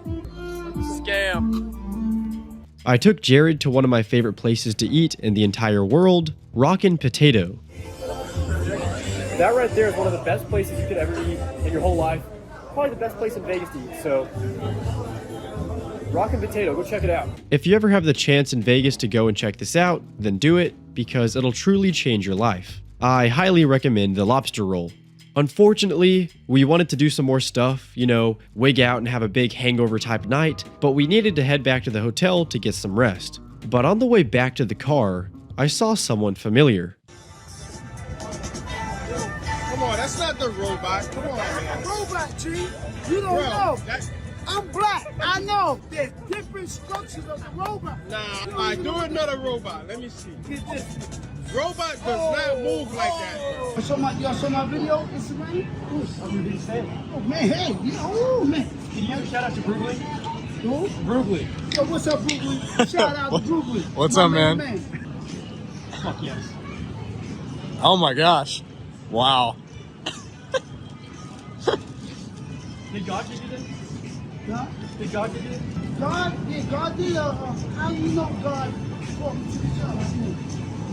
Was it in his dream? Did he speak to you in a dream? He just spoke to me, told me stand still, and, you know, and then 5 years later I became the Superman. I started black. Yeah, I was so sad. You were over there and I wanted to see you. And then you're here. You think God did that? The Lord told me, well, I mean, God do it. Yeah, I believe he did, yeah. Plus, when I don't feel where I'm working at. Thank you very much once again. Thank you, man. Hey. Shout out to the Silverman. I pretty much asked him if God gave him his talents, and he was confused, and I was too.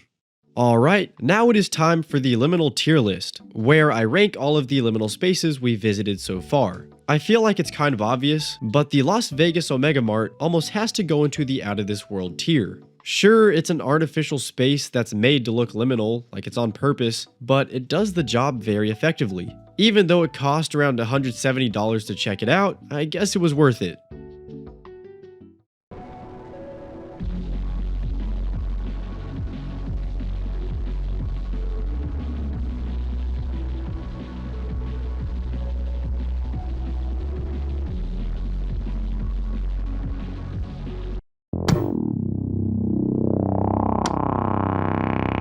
We started off day 8 by eating some Raisin Canes for breakfast. After this, we started our journey from Las Vegas, Nevada to San Francisco, California. The liminal space we are going to in San Fran is of a popular backrooms level, often referred to as the Terror Hotel. The image itself is quite ominous. I've always gotten an eerie, sinister vibe from it for some reason.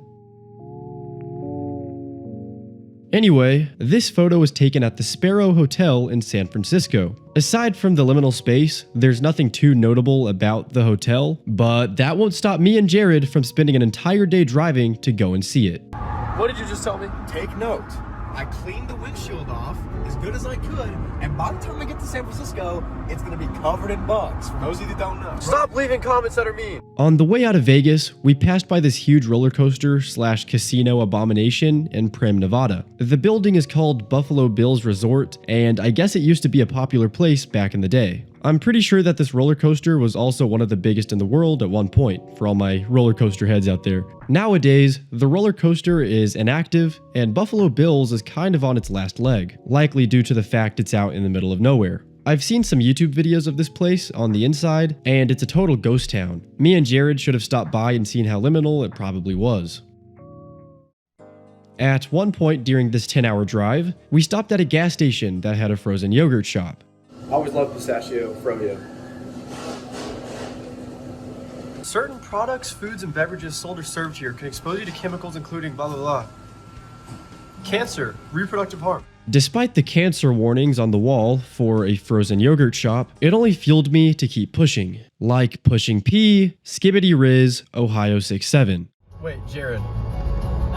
I just saw something behind there. Here, do you see that? What's that say? 6'7"? 6'7". Something I haven't talked about on this trip yet is my love for wind turbine liminal spaces. There's something so dystopian about them being placed in large quantities in nature, and it's always so surreal to see them from a distance. Like sometimes it genuinely looks absurd.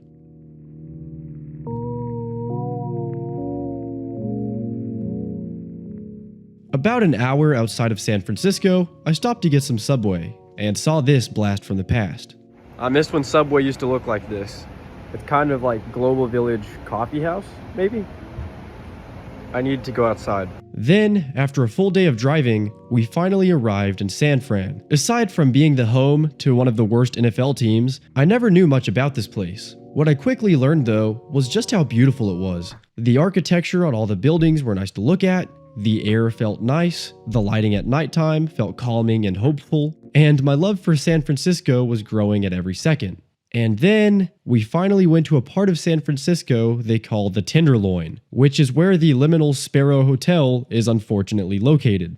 I'm talking like this because the Tenderloin is quite literally Gotham City in real life. As soon as we pulled onto the street to get to our destination, there was just groups of people doing the fentfold together, there was people yelling and fighting, and it was just too much for a Texas boy like me. You can call me a baby in the comment section, like, I don't freaking care, but I didn't like it. Even in the 5 minutes me and Jared had to walk from our car to the hotel, we encountered so many homeless people spazzing at each other, and I got pretty anxious, not gonna lie. I promise you it's so much better in the daytime. I promise you. Holy shit. That would be the end of day 8. We were pretty tired. Because of that, me and Jared decided to film the hotel in the morning. So the start of day 9 would come. We check out the lobby, which unfortunately doesn't look like the backrooms image anymore.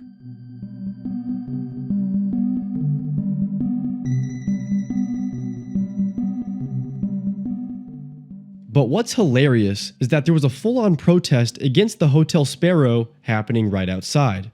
They're protesting our hotel? Why?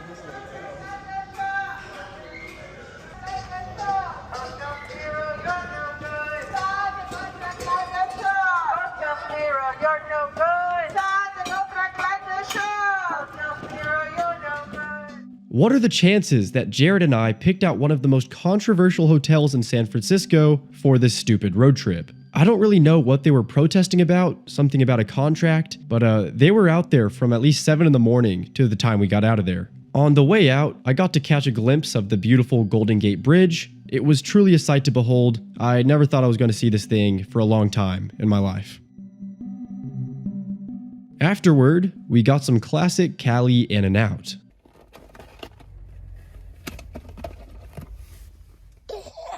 I haven't told you guys yet, but the next location we are going to on day 9 is over in downtown Los Angeles, California. This image is of an empty city, and it feels very apocalyptic and uneasy. Along with this, the picture is most commonly associated with the Backrooms 11 level, the Infinite City. On the way to seeing that picture, we had to drive over a few bridges, and those were quite liminal if I do say so myself.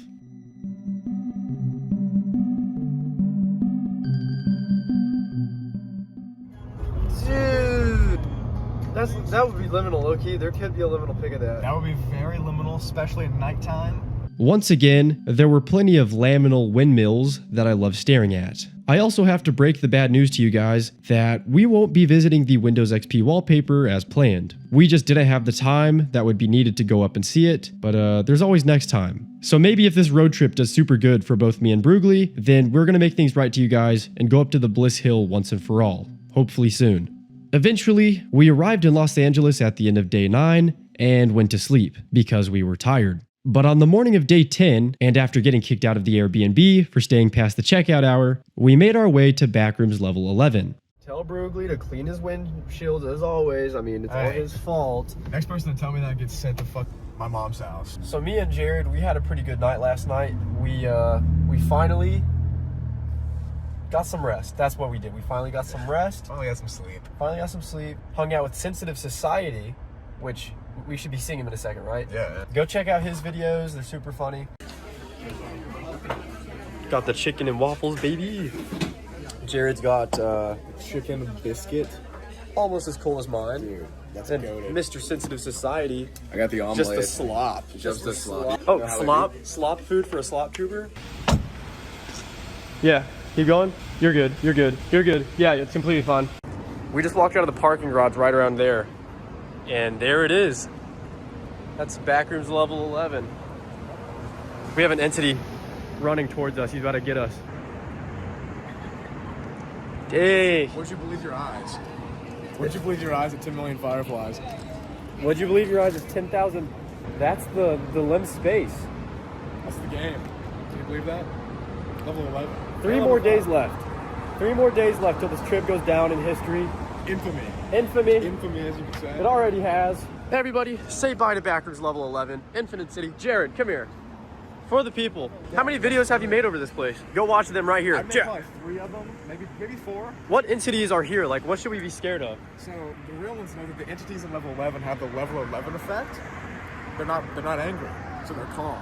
Level 11 effect. Oh, so they're nice. They're nice, essentially, yeah. So So this is like the safest Backrooms level then. well, yeah, that's what they tell me. Backrooms level 1, baby. We're here. What entities are in the parking garage? You can have like a smiler, a skid stealer type shit. Oh, there's a smiler right there. No. I hope you guys enjoyed Backrooms level 11 just as much as I did. It was pretty cool to be in the same spot as the original image. It was really awesome to see 2 of the most popular Backrooms level photos back to back for my own eyes. It was definitely worth the combined 20 hours of driving. Now it's time for the Liminal tier list, where I rank all of the liminal spaces we visited so far. For the first one, we have the Terror Hotel in San Francisco, California. I think the picture is pretty solid. It's not the best liminal space, but it's definitely not bad. That said, being there in person looked nothing like the image, but there was still a weird aura to the environment. I'll be putting it at the good tier, kind of out of sympathy. The next liminal space was over in downtown LA, the Infinite City location. It would definitely be creepier and more ominous if there was 0 people around. I'll be putting the real life version of the Infinite City in the good tier. It's just a downtown part of a city, but honestly I might go a tier down, but I don't want to be harsh. It's a good liminal space.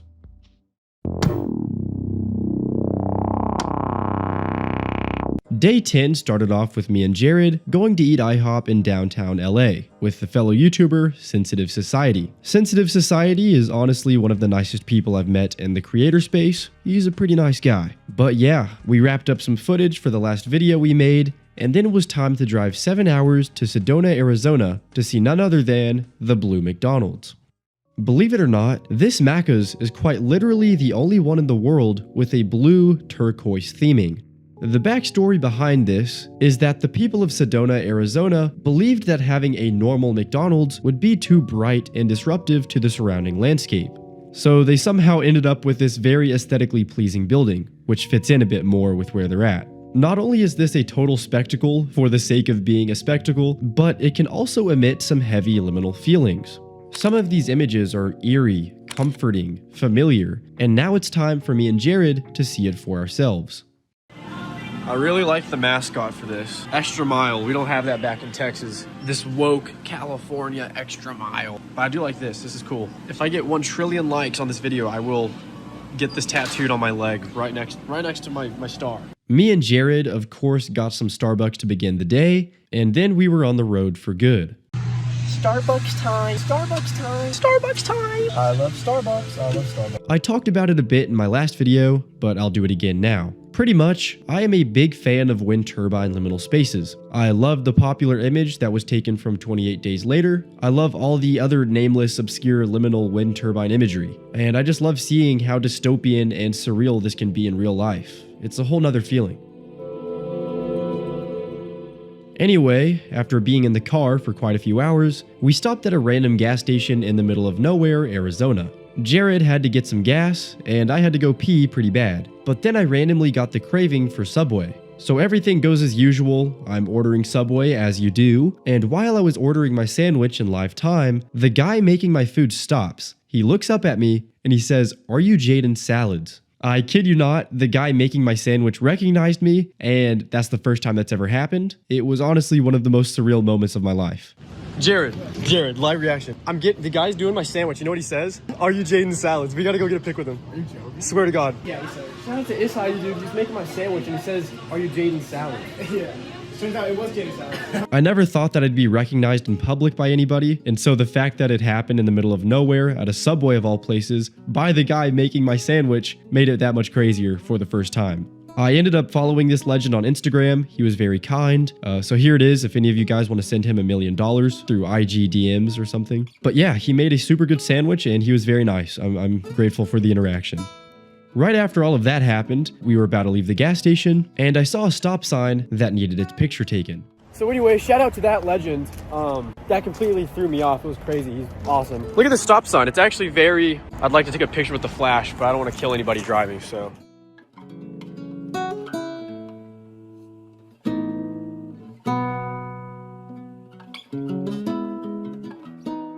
Here are the end results of my very own liminal spaces. I hope you like them.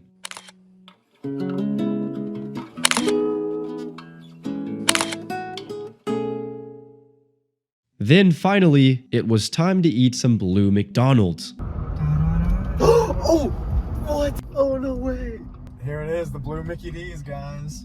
The blue McDonald's. Get out of the freaking way. We're trying to go to a liminal space. Come on. Yeah, get out of here. Get out of here. Blue McDonald's, the only one in the entire... The only blue McDonald's right there. Oh, yes. And there's like nobody here, but we're here. Imagine it's closed. It looks closed, but there's no way. This is the liminal space right here. I'm backing up really quick. Liminal. Bro, you a germaphobe though? So Jared, he's got some chicken wraps. That seems to be his thing. And then me, got some chicken nuggets with the strawberry shake.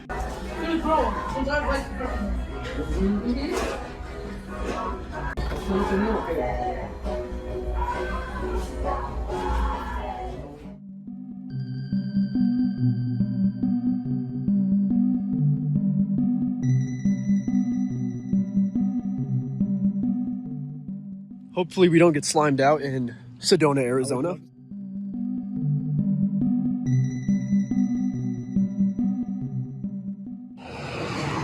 We just drove for about 12 days to get to this McDonald's, guys. A million hours to come to this McDonald's, like Jared said. A trillion hours to get here. Yeah, the interior is just like any other McDonald's, as you can imagine.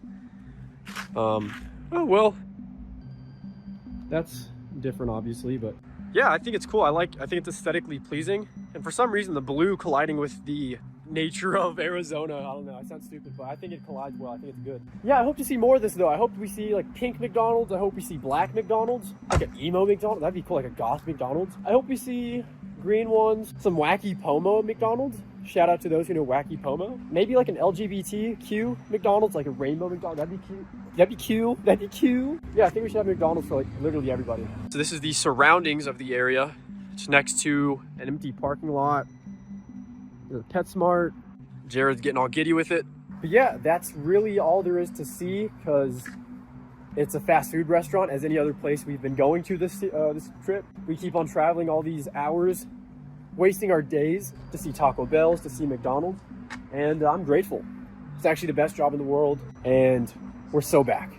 We might be back. We're so back. How do we feel that we finally went to the blue McDonald's? It's one of those things where it's like, I feel like Thanos adding in Infinity Gauntlets to his little thing, or Infinity Stones, I should say. I feel like I'm raking up all of these crazy lore pieces, and now I can just type into them. Wait, so if we drive through Tennessee, what are the chances we hit the Arby's? Well, that would be out of the way, unfortunately. Because I was at the state. But if we do, the Arby's is like the time stone. Part 2, we're gonna hit up the Arby's, and that's gonna be all the stones of liminal fast food restaurants. 100%. Bye, Blue McDonald's. I'll miss you. I'll miss you. No. No.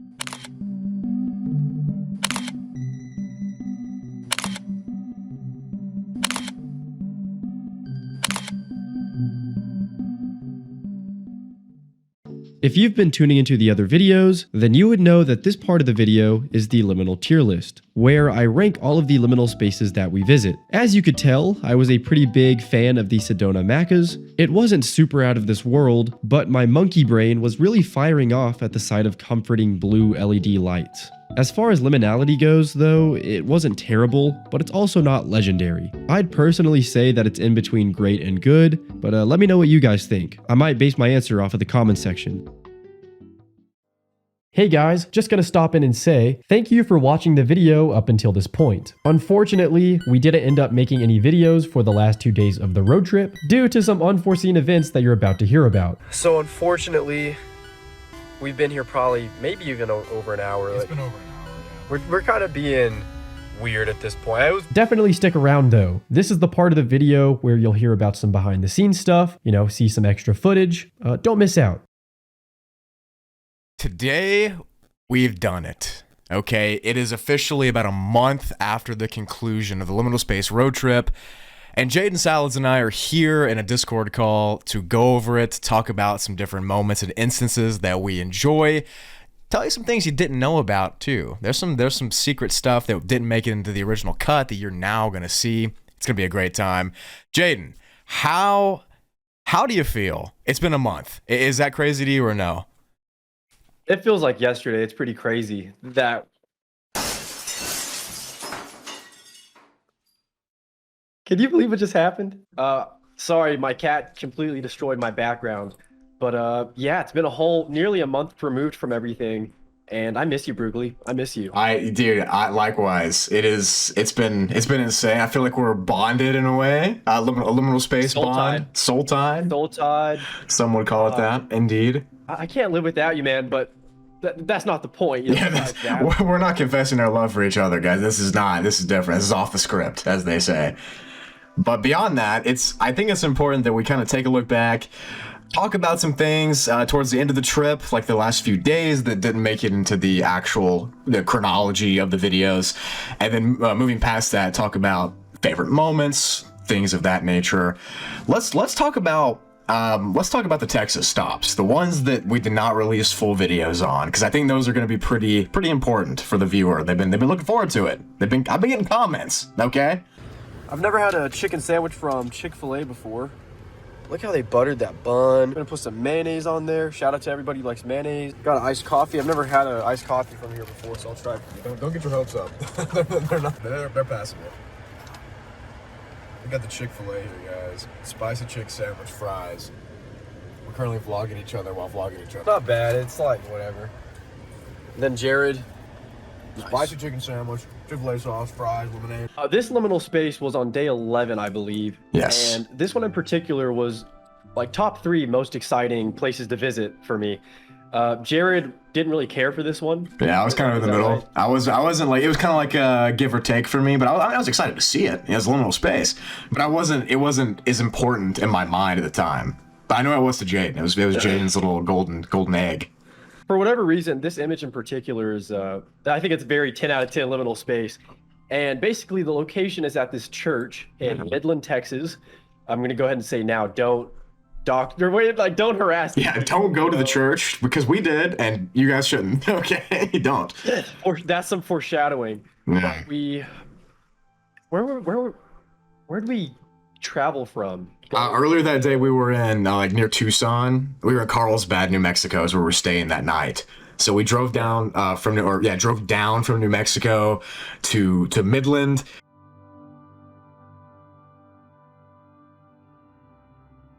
Just pointed out, this McDonald's could, oh my gosh, forget the window. This McDonald's could kind of be like a liminal Taco Bell situation. I don't know, depending on the angle you do it. Somebody AI this. No, don't do that. I messed with the color scheme too.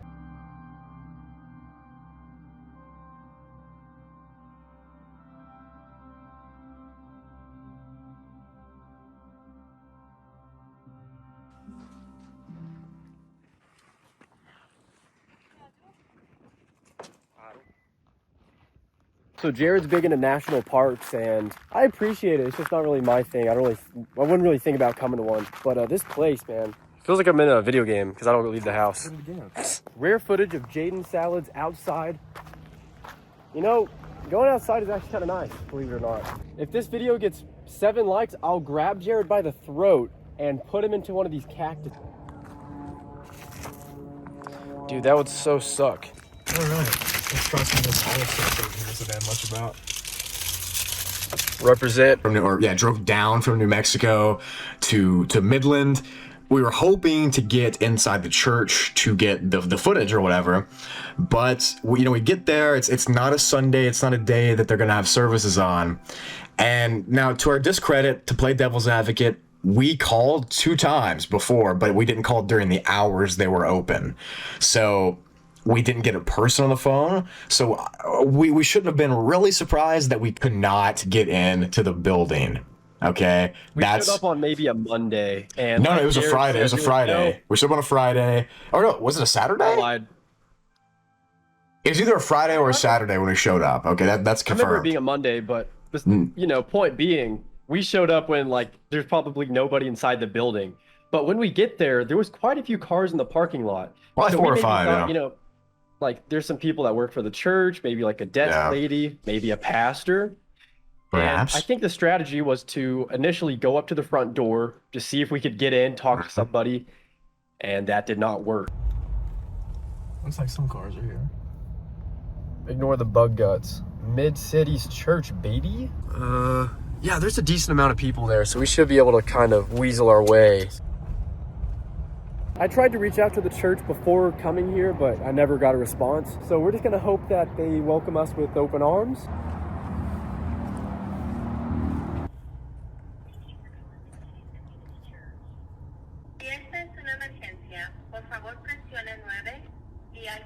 They have an English or Spanish service. We get to the front door, doesn't open. It's like automatic doors, they're locked. So we're like, okay. We decide to walk around to the side of the building, and that's not creepy at all, by the way. Again, don't do this. If you're watching, do not do this. So the main entrance is closed. We're gonna try and just come in contact with any human life. Worst comes to worst, we can just park here and wait for someone to walk out. Yeah, I don't want to freak anybody out though. That's why I'm not trying to go sneak around the back. You're just the liminal lad and the backrooms boy. You just want to sit out here then? No, yeah. Walk around to the side of the building. We tried to get in. It was in the corner of this town. It was in the corner. No one has any reason to be at this church besides going to the church. Yeah. So we look like we're probably trying to break in or something. It was unfortunate the way they were probably perceiving it if they saw us. But we go to the side of the building. We try to get in another door. It doesn't open. We look inside of another set of doors. This is the door by where the cars are parked. It's probably where the people are. I look inside. I don't see anybody. And at that point, I get the vibe that I feel like we're kind of being a little overbearing. I was circling, casing this church. It's kind of strange. So we come up with the idea to go back to the truck to try to find the pastor and contact him. And I look him up on Facebook. I message him to see if he's, for some reason, maybe he's there. Maybe he's at home. Maybe he knows what the backrooms is. I don't know. I shoot him like a genuine message. He doesn't respond. So that was plan 1, or plan 2 foiled.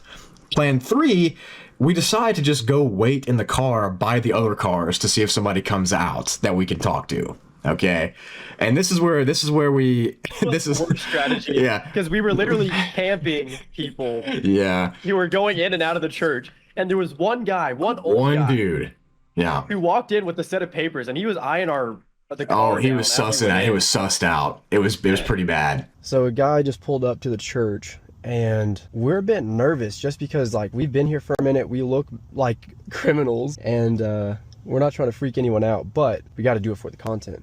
So we're gonna try and maybe wait for this guy to get out of his truck and then say what's up. I don't know about this, bro. You don't like that one? No, here's the thing, dude. You want to wait till he walks out? I don't like being up in your face, hey, I'm here to do this. It's gotta be more nonchalant than that. The worst thing they can do is tell us to leave, and either way, it's okay, cut our losses. He was staring at us though. No, he was definitely sussed out. I also don't like the optics of running up to somebody halfway across the parking lot and being like, hi. It was very awkward. We felt bad. And it was so awkward if he wasn't, because he kept turning his head to look at us, because originally we were going to hop out of the car and go kind of walk up to him and be like, hey, is there somebody we can talk to? But then we realized this is probably really freaky for people that are seeing this. They might get shot. And it's Texas at a church. We might get, approached with a firearm, if you know my drift there. So we decide not to do that. We kind of call it there. We're like, listen, we've been here for over an hour. We haven't been able to get in. We don't want to literally be creeps because we were already like being on the border of being like kind of strange behavior. We've been here probably maybe even over an hour. It's been over an hour. We're kind of being weird at this point. It was weird after the past 20 minutes. And we tried. We tried. We reached out to the pastor. Hopefully he gets back to me on Facebook. Maybe get some insider scoop footage, perhaps. But we went to the doors. We called. I want you guys to know we did not run up to anybody who we saw because I didn't feel like that was the right thing to do. I don't want us to do that. So I mean, everything else has gone pretty successful this trip, so it's okay that one of them doesn't. Yeah, one snafu is not going to be the end of it. Doom, doom, doom. So we decided to call that one a loss. And that was unfortunate, especially for Jaden. He was very much looking forward to that. And it was a stop on the trip. And we did not get to get in there. I mean, it's a funny story, but we did miss our mark, which kind of blows. Don't do what we did. Never do that. Like, if you're going to do that, call the place beforehand. Yeah. Yeah. Be professional about it. We weren't professional. Or, the other stops on the trip, they were public or easily accessible. This was the first one that was not. So we didn't, for some reason, we were stupid. We didn't plan ahead accordingly. We could have. We just didn't. Maybe we thought we could walk in. I don't know what we thought. We're stupid. It's all Broogli's fault. Don't be like Broogli. We should have called them. Don't be like Broogli. Don't be like Jaden either, because it's all his fault, actually.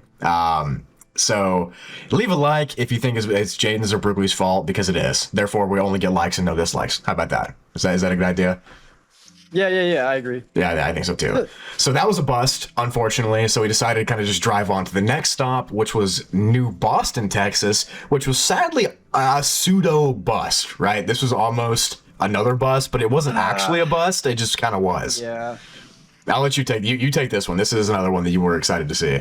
So I want to say we drove 10 hours from Midland to New Boston. We get there, was it like around midnight? We get there a little later. Yeah. This is the hotel image. It's with a the two chairs, liminal space and cursed image. It's basically right above the entrance to the lobby. There's two chairs and it looks kind of ominous and just odd.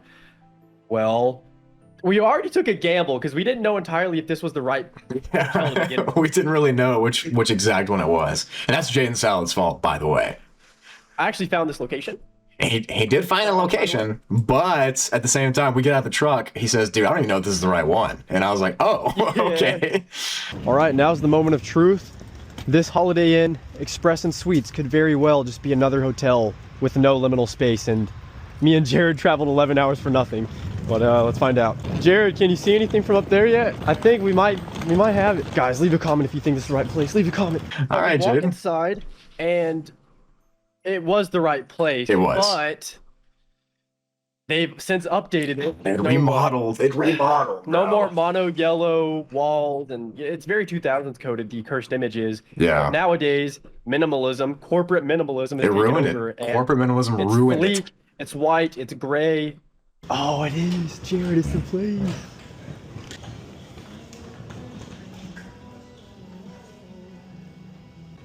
They got rid of the chairs. No. When did they get rid of the chairs up there?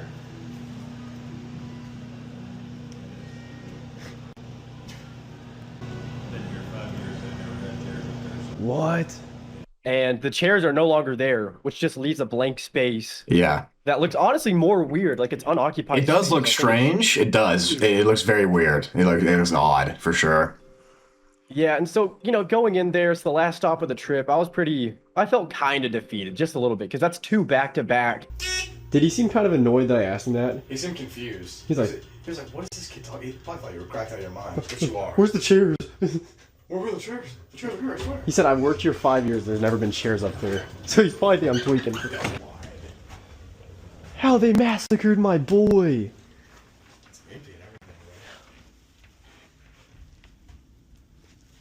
But we had, an amazing success rate up until the 100% success rate. Everything was fine. We get inside. Jaden asks the guy behind the counter if why they took the chairs away, and he was like, "What chairs? I've been here 5 years. There've never been chairs. 5 years. Yeah. No chairs." He was kind of he acted like I was crazy. I think he kind of thought Jaden Salads was a little loony bins, which You know, more power to him for thinking that. But also, if it hadn't been there in 5 years, I mean, the picture must have been from what, 05, 06, 07, something like that.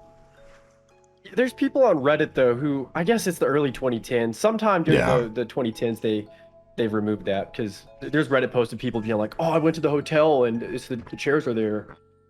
So, well, I mean, it's just unfortunate. The yeah. space itself was there, like you said. It still was pretty ominous because it's just a really weird, empty room. It's probably like 30 by 30 feet, or like 10, maybe 15 by 15. It's still a very strange place. And not just that, they since added glass. There's a glass barrier which wasn't there. Yeah, it used to be an open walkway, and now it's glass. Very strange. Frowned upon in this establishment, but the Liminal boys came here to please you guys. Why do I'm the Liminal lad. He's the backrooms fool. False ceiling. You probably can't put any weight on top of it. Weird stuff. The last stop of the road trip. It all ends here for no chairs to be there. But yeah, we did that, and that was two. It was one real defeat, and then a second kind of just gut punch, slight defeat. And we didn't want to end the trip on a sour note, so we decided just to include that footage in the final episode. That way, it's more of a complete series, which I think that was a smart move. Not to pat myself on the back or anything, but that's probably the vibe. I agree, and like you said, there's been a lot of people bugging me about these spaces. Oh my gosh, yeah, they wanted to see it, and I understand. It was a series, and we said we were going to go to those places, and we did. It just didn't work out like we had planned. Yeah. It would almost be weirder though if it all did go to plan and there was no mess ups. That would have been pretty strange, to be honest with you, because a trip of this magnitude to have no snafus, that's kind of crazy. Snafu. I wouldn't complain though. I mean, I wish I got into the church, because if you've seen pictures of this place, like besides the image, if you look at the full location, it's like a whole children's section of the church, and it's super big and liminal. And it's all back rooms. He was showing me pictures, and that kind of made me more sad, because at first I thought it was just that one little picture with the whole thing's like that over there. Yeah. So next time though, hopefully the guy reaches out, or we reach out properly next time. Yeah. Liminal Space Road Trip V2, we're going. Backed. 67,000 likes, 7,000 likes, part 2. But like actually, because I do want to get in there. I do want to see that one for sure. We can salvage it.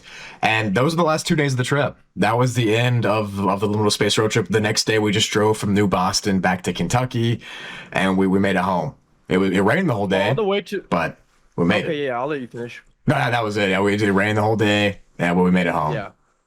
I was going to say, whenever you drop me off at the airport, there's the classic liminal space image of the white fences spiraling.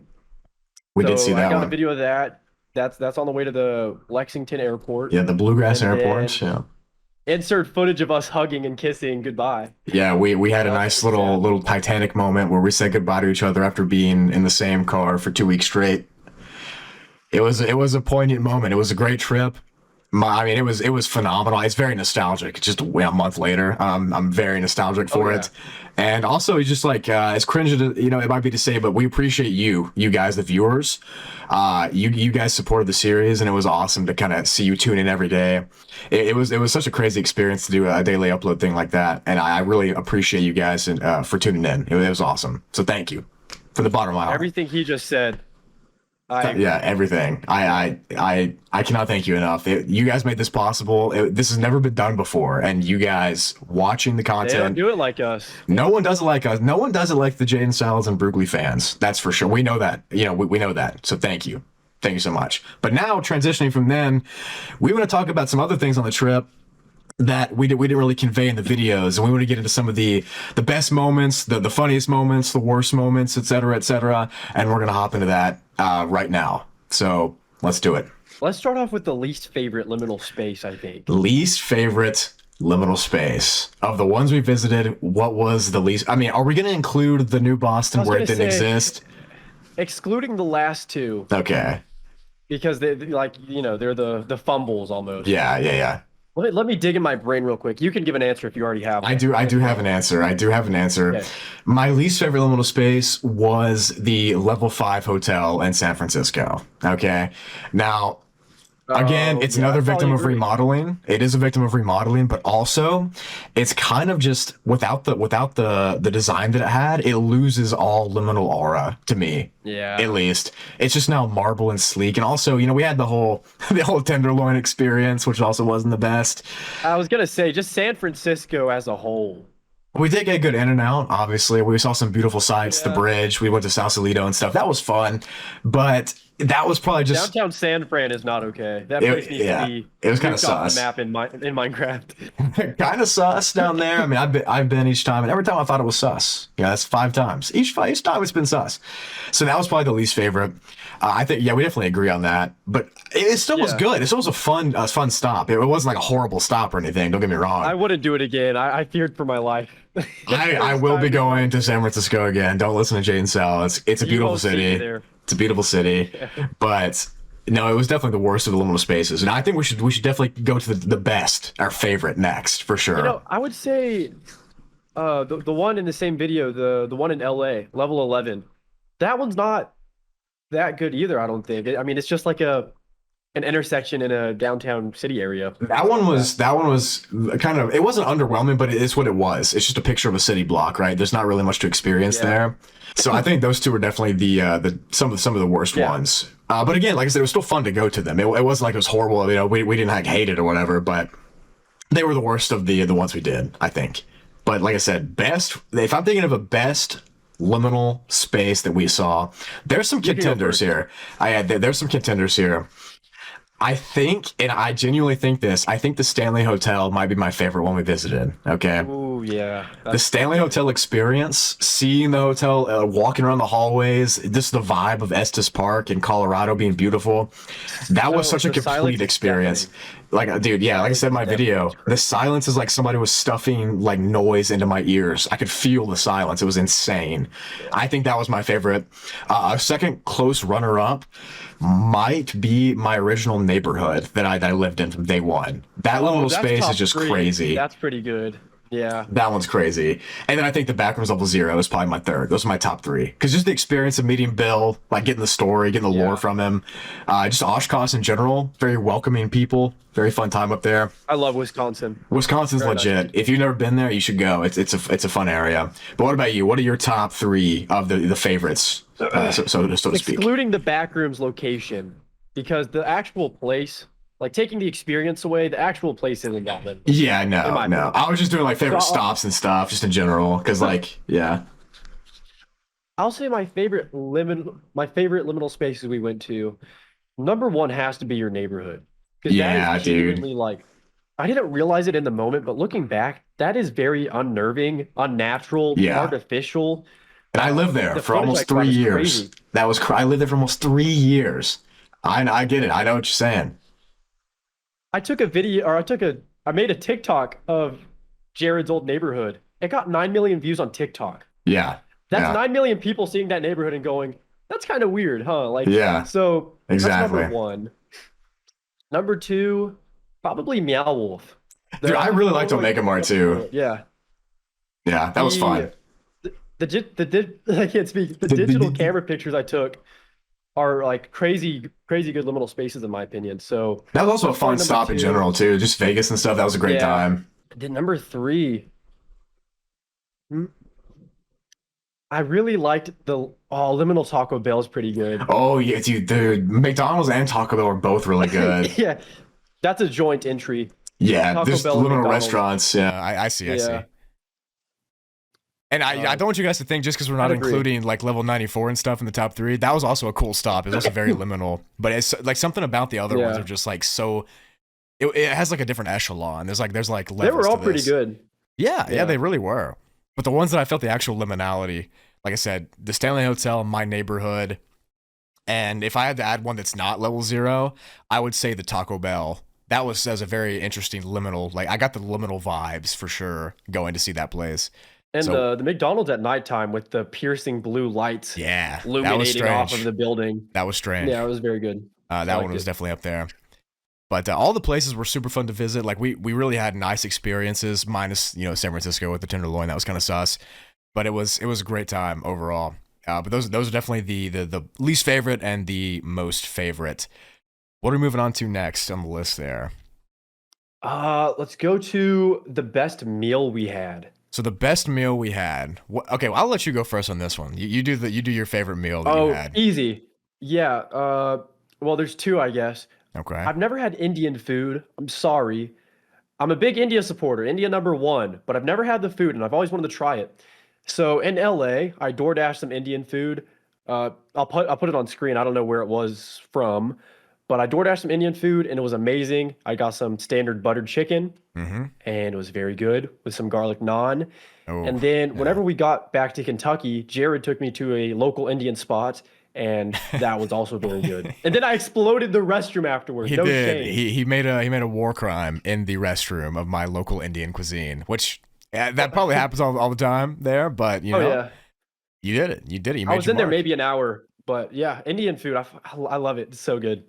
I will have to agree with you. I think my first favorite meal was the tacos that I ordered also in Los Angeles. Listen, Los Angeles just has amazing food, right? Oh yeah. It has the best because it has such a big population array of cultures and stuff.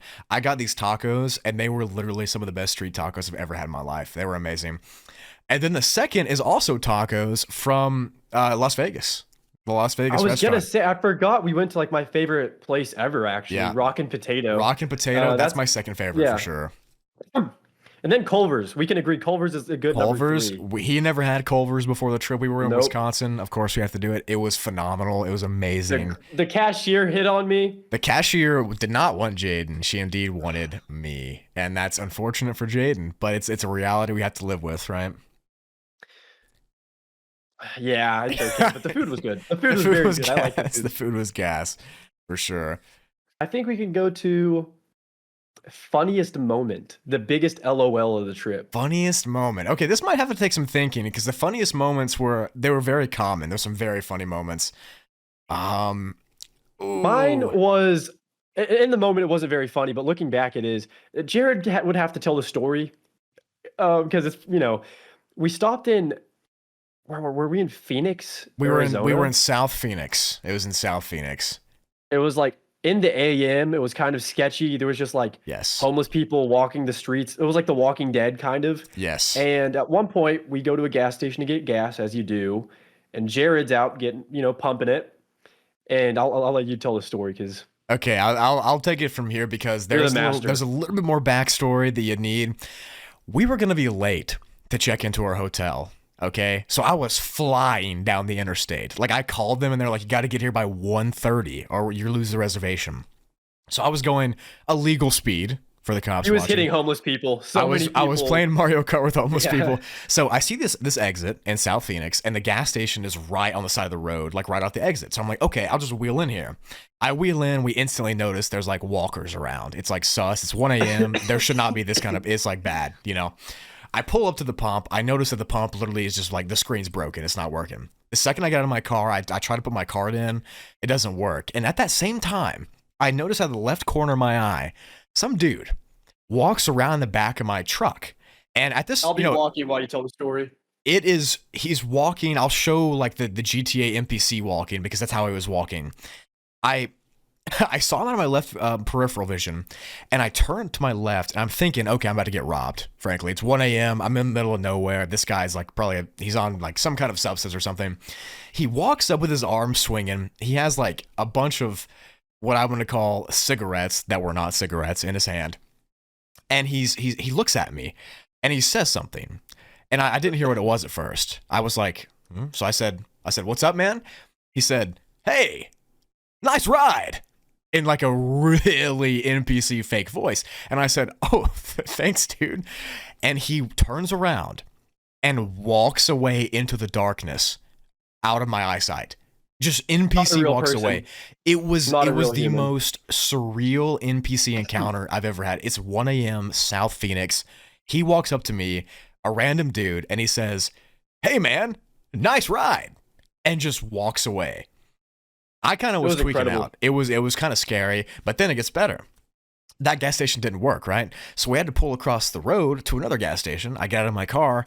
The same guy teleports in front of my car. He's at that gas station too somehow. Now, mind you, this is a 4-lane highway we just crossed. We instantly did it right after he said the nice car thing, and he's already there somehow. I don't know how, but he was. The same walk too. The same exact, like, if you can see my camera, like on the video when you watch this, he's just doing this walk right here, and he doesn't say anything this time. He keeps walking, and I'm getting gas. I'm tweaking out of my mind. I'm just kind of scared that he's gonna come try to steal my car. It was that at the moment, like Jaden said, it wasn't really funny, but about 20 minutes later, we started laughing really hard about it because it was pretty sus. That wasn't a real interaction. It's something out of our deepest imagination. It was too good. Yeah, to be no, true. I think we like shared hallucinated that or something. Something definitely occurred, and it was pretty funny. But I think my favorite moment, my favorite funny moment from the trip, it was probably when, well, there's two, and both of them involve Jaden. Unfortunately for Jaden, one of them was when we were getting my oil changed in Las Vegas. And I'm gonna have to defer this one to Jaden to tell his side of the story as well. But from my side of the story, I'm getting my oil changed, and Jaden looks at me and he says, "Bro, I can't feel my tooth." Okay, and we're gonna pivot to Jaden's version of the story now because he actually experienced it. On day 2 of the road trip, actually on day 1 of the road trip, I got really sick for some reason. Like I got an airborne illness, and I'm still sick actually a month later. But that particular day, I couldn't feel the entire right side of my face. Like it was numb. Like I don't know if Jared was looking at me, but I was like playing with my face and I couldn't feel it. And then I realized I couldn't feel my teeth. Like I felt like my teeth had fallen out. And what does that even mean? I was getting really scared. And I texted my mom. I was like, "Mom, I think I'm having a stroke. Like I can't feel anything."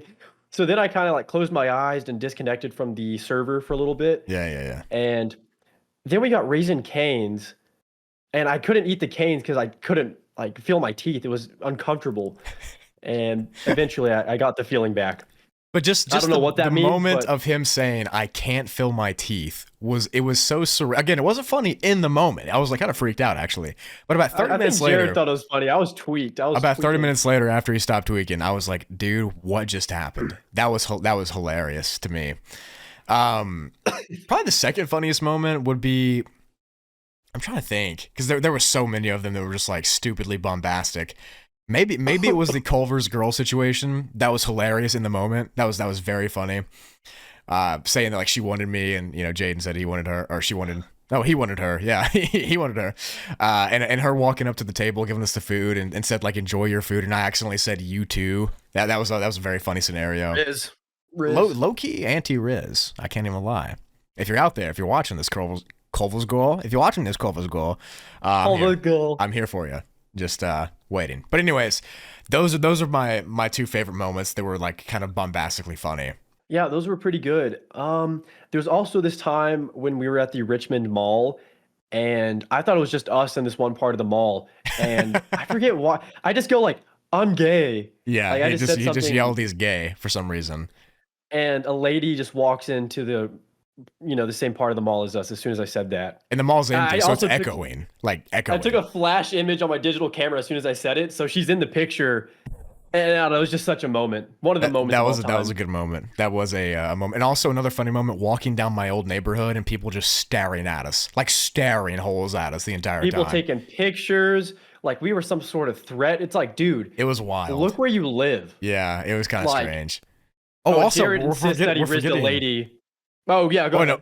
No. Wait, hold on. You do the Riz story first. I want to have my ego puffed up here. What are we doing? Well, during the neighborhood time, there was a girl walking the same way as us on the sidewalk. I crossed the street because I'm a gentleman. I don't want her to be, scared of Jaden salads. Yeah. Jared stays on the sidewalk and he's like, "How are you?" She says, I said howdy. I said howdy.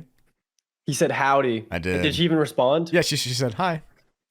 Hi. Oh, and that's all Jared could talk about for the rest of the day. And she wanted me. What can I say? But we're forgetting the most funny thing that was caught on camera, and it was me hitting my head in the Omega Mart. Dude, it's too good. It's too good. Me hitting my head in the Omega Mart was truly a crazy time.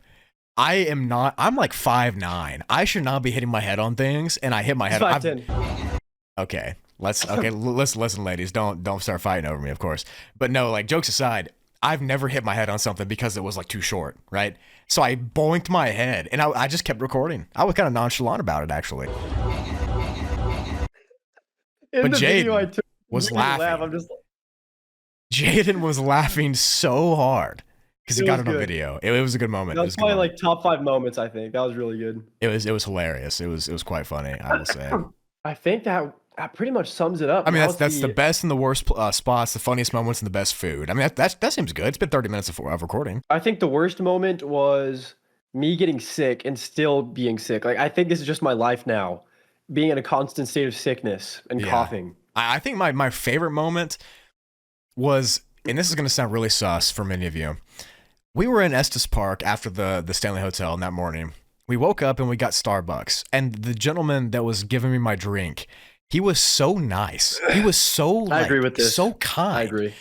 And I have a Starbucks coffee cup actually right here. He handed my coffee out the window like this, like with his hands like the Mary hands from the Bible.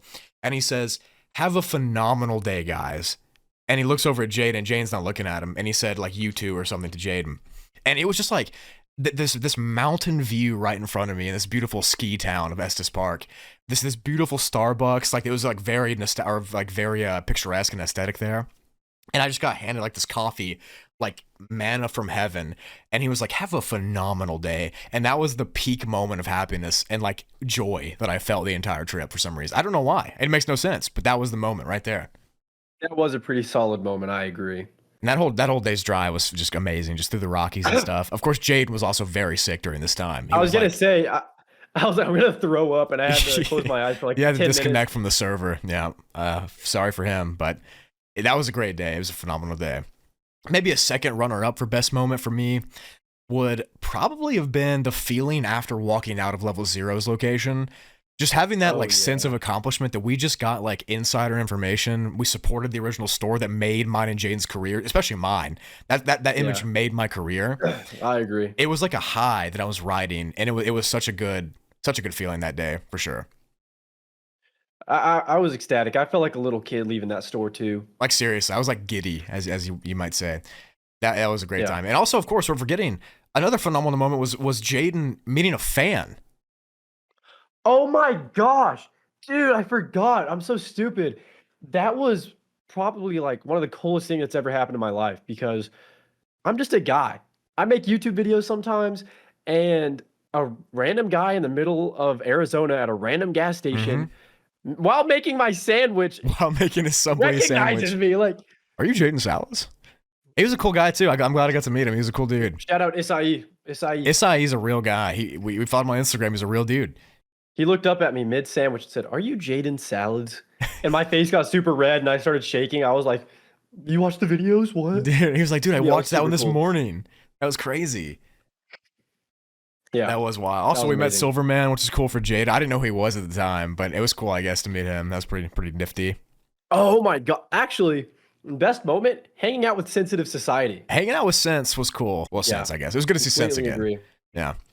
So that was awesome. We had so many just phenomenal moments, even just like stupid stuff. Like when we got to the level 94 house location, and we were literally just like gang stalking the citizens there, walking around their like neighborhood in the nighttime for no reason at all. That was hilarious. Yeah. Just like taking videos of their homes, zooming inside their windows, like looking at people. We were just doing like pretty much like, don't do what we did. Don't do this at all. Okay, we were professionals. Don't do that. Right? We're professionals. Stupid. But even other things like driving and listening to like the same 10 songs on repeat over and over again. That was like just a great little experience there. I know every word to every song that Jared on my played. playlist. Yeah, he knows it all now. Yeah. He does. I'm a Bob Dylan super fan after this. He is and you guys know from Jaden's vlog, I'm a Bob Dylan enjoyer. So you know that. And shout out to you guys and acknowledge my lyrics that I sang. Appreciate you. Yeah, true. But also, I think I do want to say one final thing. I think we're also kind of underappreciating the Monument Valley stop sign stop. Okay, now the liminal space itself was not really that liminal, low-key. It was not. It had the fence added and stuff, but that stop was so beautiful. Every time I go to Monument Valley, it's like I think it was the third or fourth time I've been. It just becomes more and more like extravagant. It just becomes insane even each time. And for some reason that day, it was such a beautiful day, not a cloud in the sky, and just driving off road and stuff. It was awesome. It was Kino, it was peak. I've never seen something like that in my life. Just, it's very special. Yeah. It was pretty truly, it was special. truly wild. Do you want to handle the outro or? Be sure to like and subscribe. And no, on a real note, like Jared said, we've already done this, but thank you guys for watching, for supporting. Thank you for so much. Yeah, it's just a really special thing that we Like get to do it's this with our genuine jobs. gratitude. Like I genuinely have like gratitude for all that you all have done. That you just support me and Jaden, even by just like watching, not even leaving a like or commenting, just watching. It just means the world, right? Like we grew up wanting this and wanting to be YouTubers and stuff, and being able to do a road trip like this that's been picked up by Lad Bible, Daily Dose of Internet, like my local newspaper. It's been a wild, and it's just insane. Thank you all so much, seriously, from the bottom of my heart. Yeah, completely agree. And like I said, or like we said, we'll be doing another road trip sooner than later. will. So stay tuned. We will. Stick Keep the around. noties on. Don't turn them off. Don't turn the noties off. Okay. And leave a comment of what YouTuber should tag along with us. Yeah. If you have any suggestions, we could hit them up. We might have people in mind already. Okay, we might. I'm not gonna say who, but we might. You have to tune in the next time to find out. Guess who it is? Yeah, guess who it is in the comment section. If you guys can guess who it is, we'll shout you out in the episode 1 of the next road trip. Oh yeah, if someone gets it right, we will shout them out right away. We'll do it. That's a promise. Cross my heart. Hope to not be here. I'm not gonna say the other thing, but yeah. It's all right. I'm gonna strike every single time. Every single time strike. It's not true. Man.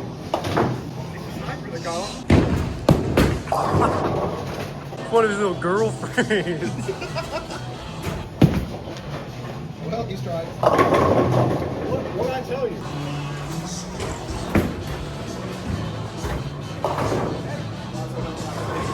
Hey, I striked when I said I was going to strike. Okay, that's something Jaden Salas couldn't say. These scores are being fabricated. They're not real. It's all right.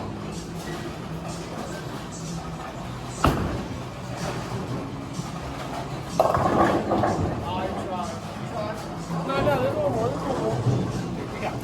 We got 2 minutes left, and I gotta take my turn. You better hurry up.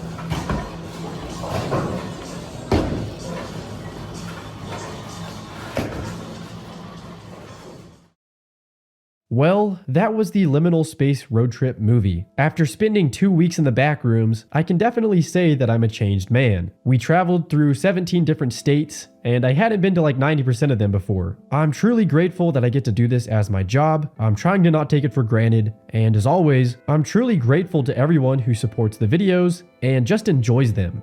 At the end of the day, I'm a guy who likes to make content over the Liminal Space subreddit pretty much, and I wouldn't have it any other way. Each day, I read all the comments on each video, and I could tell it was a big deal to you guys that were watching. Sooner than later, me and BROOGLI will be back on the road. It's just a matter of time. Maybe leave a comment of who you'd like to see tag along with us.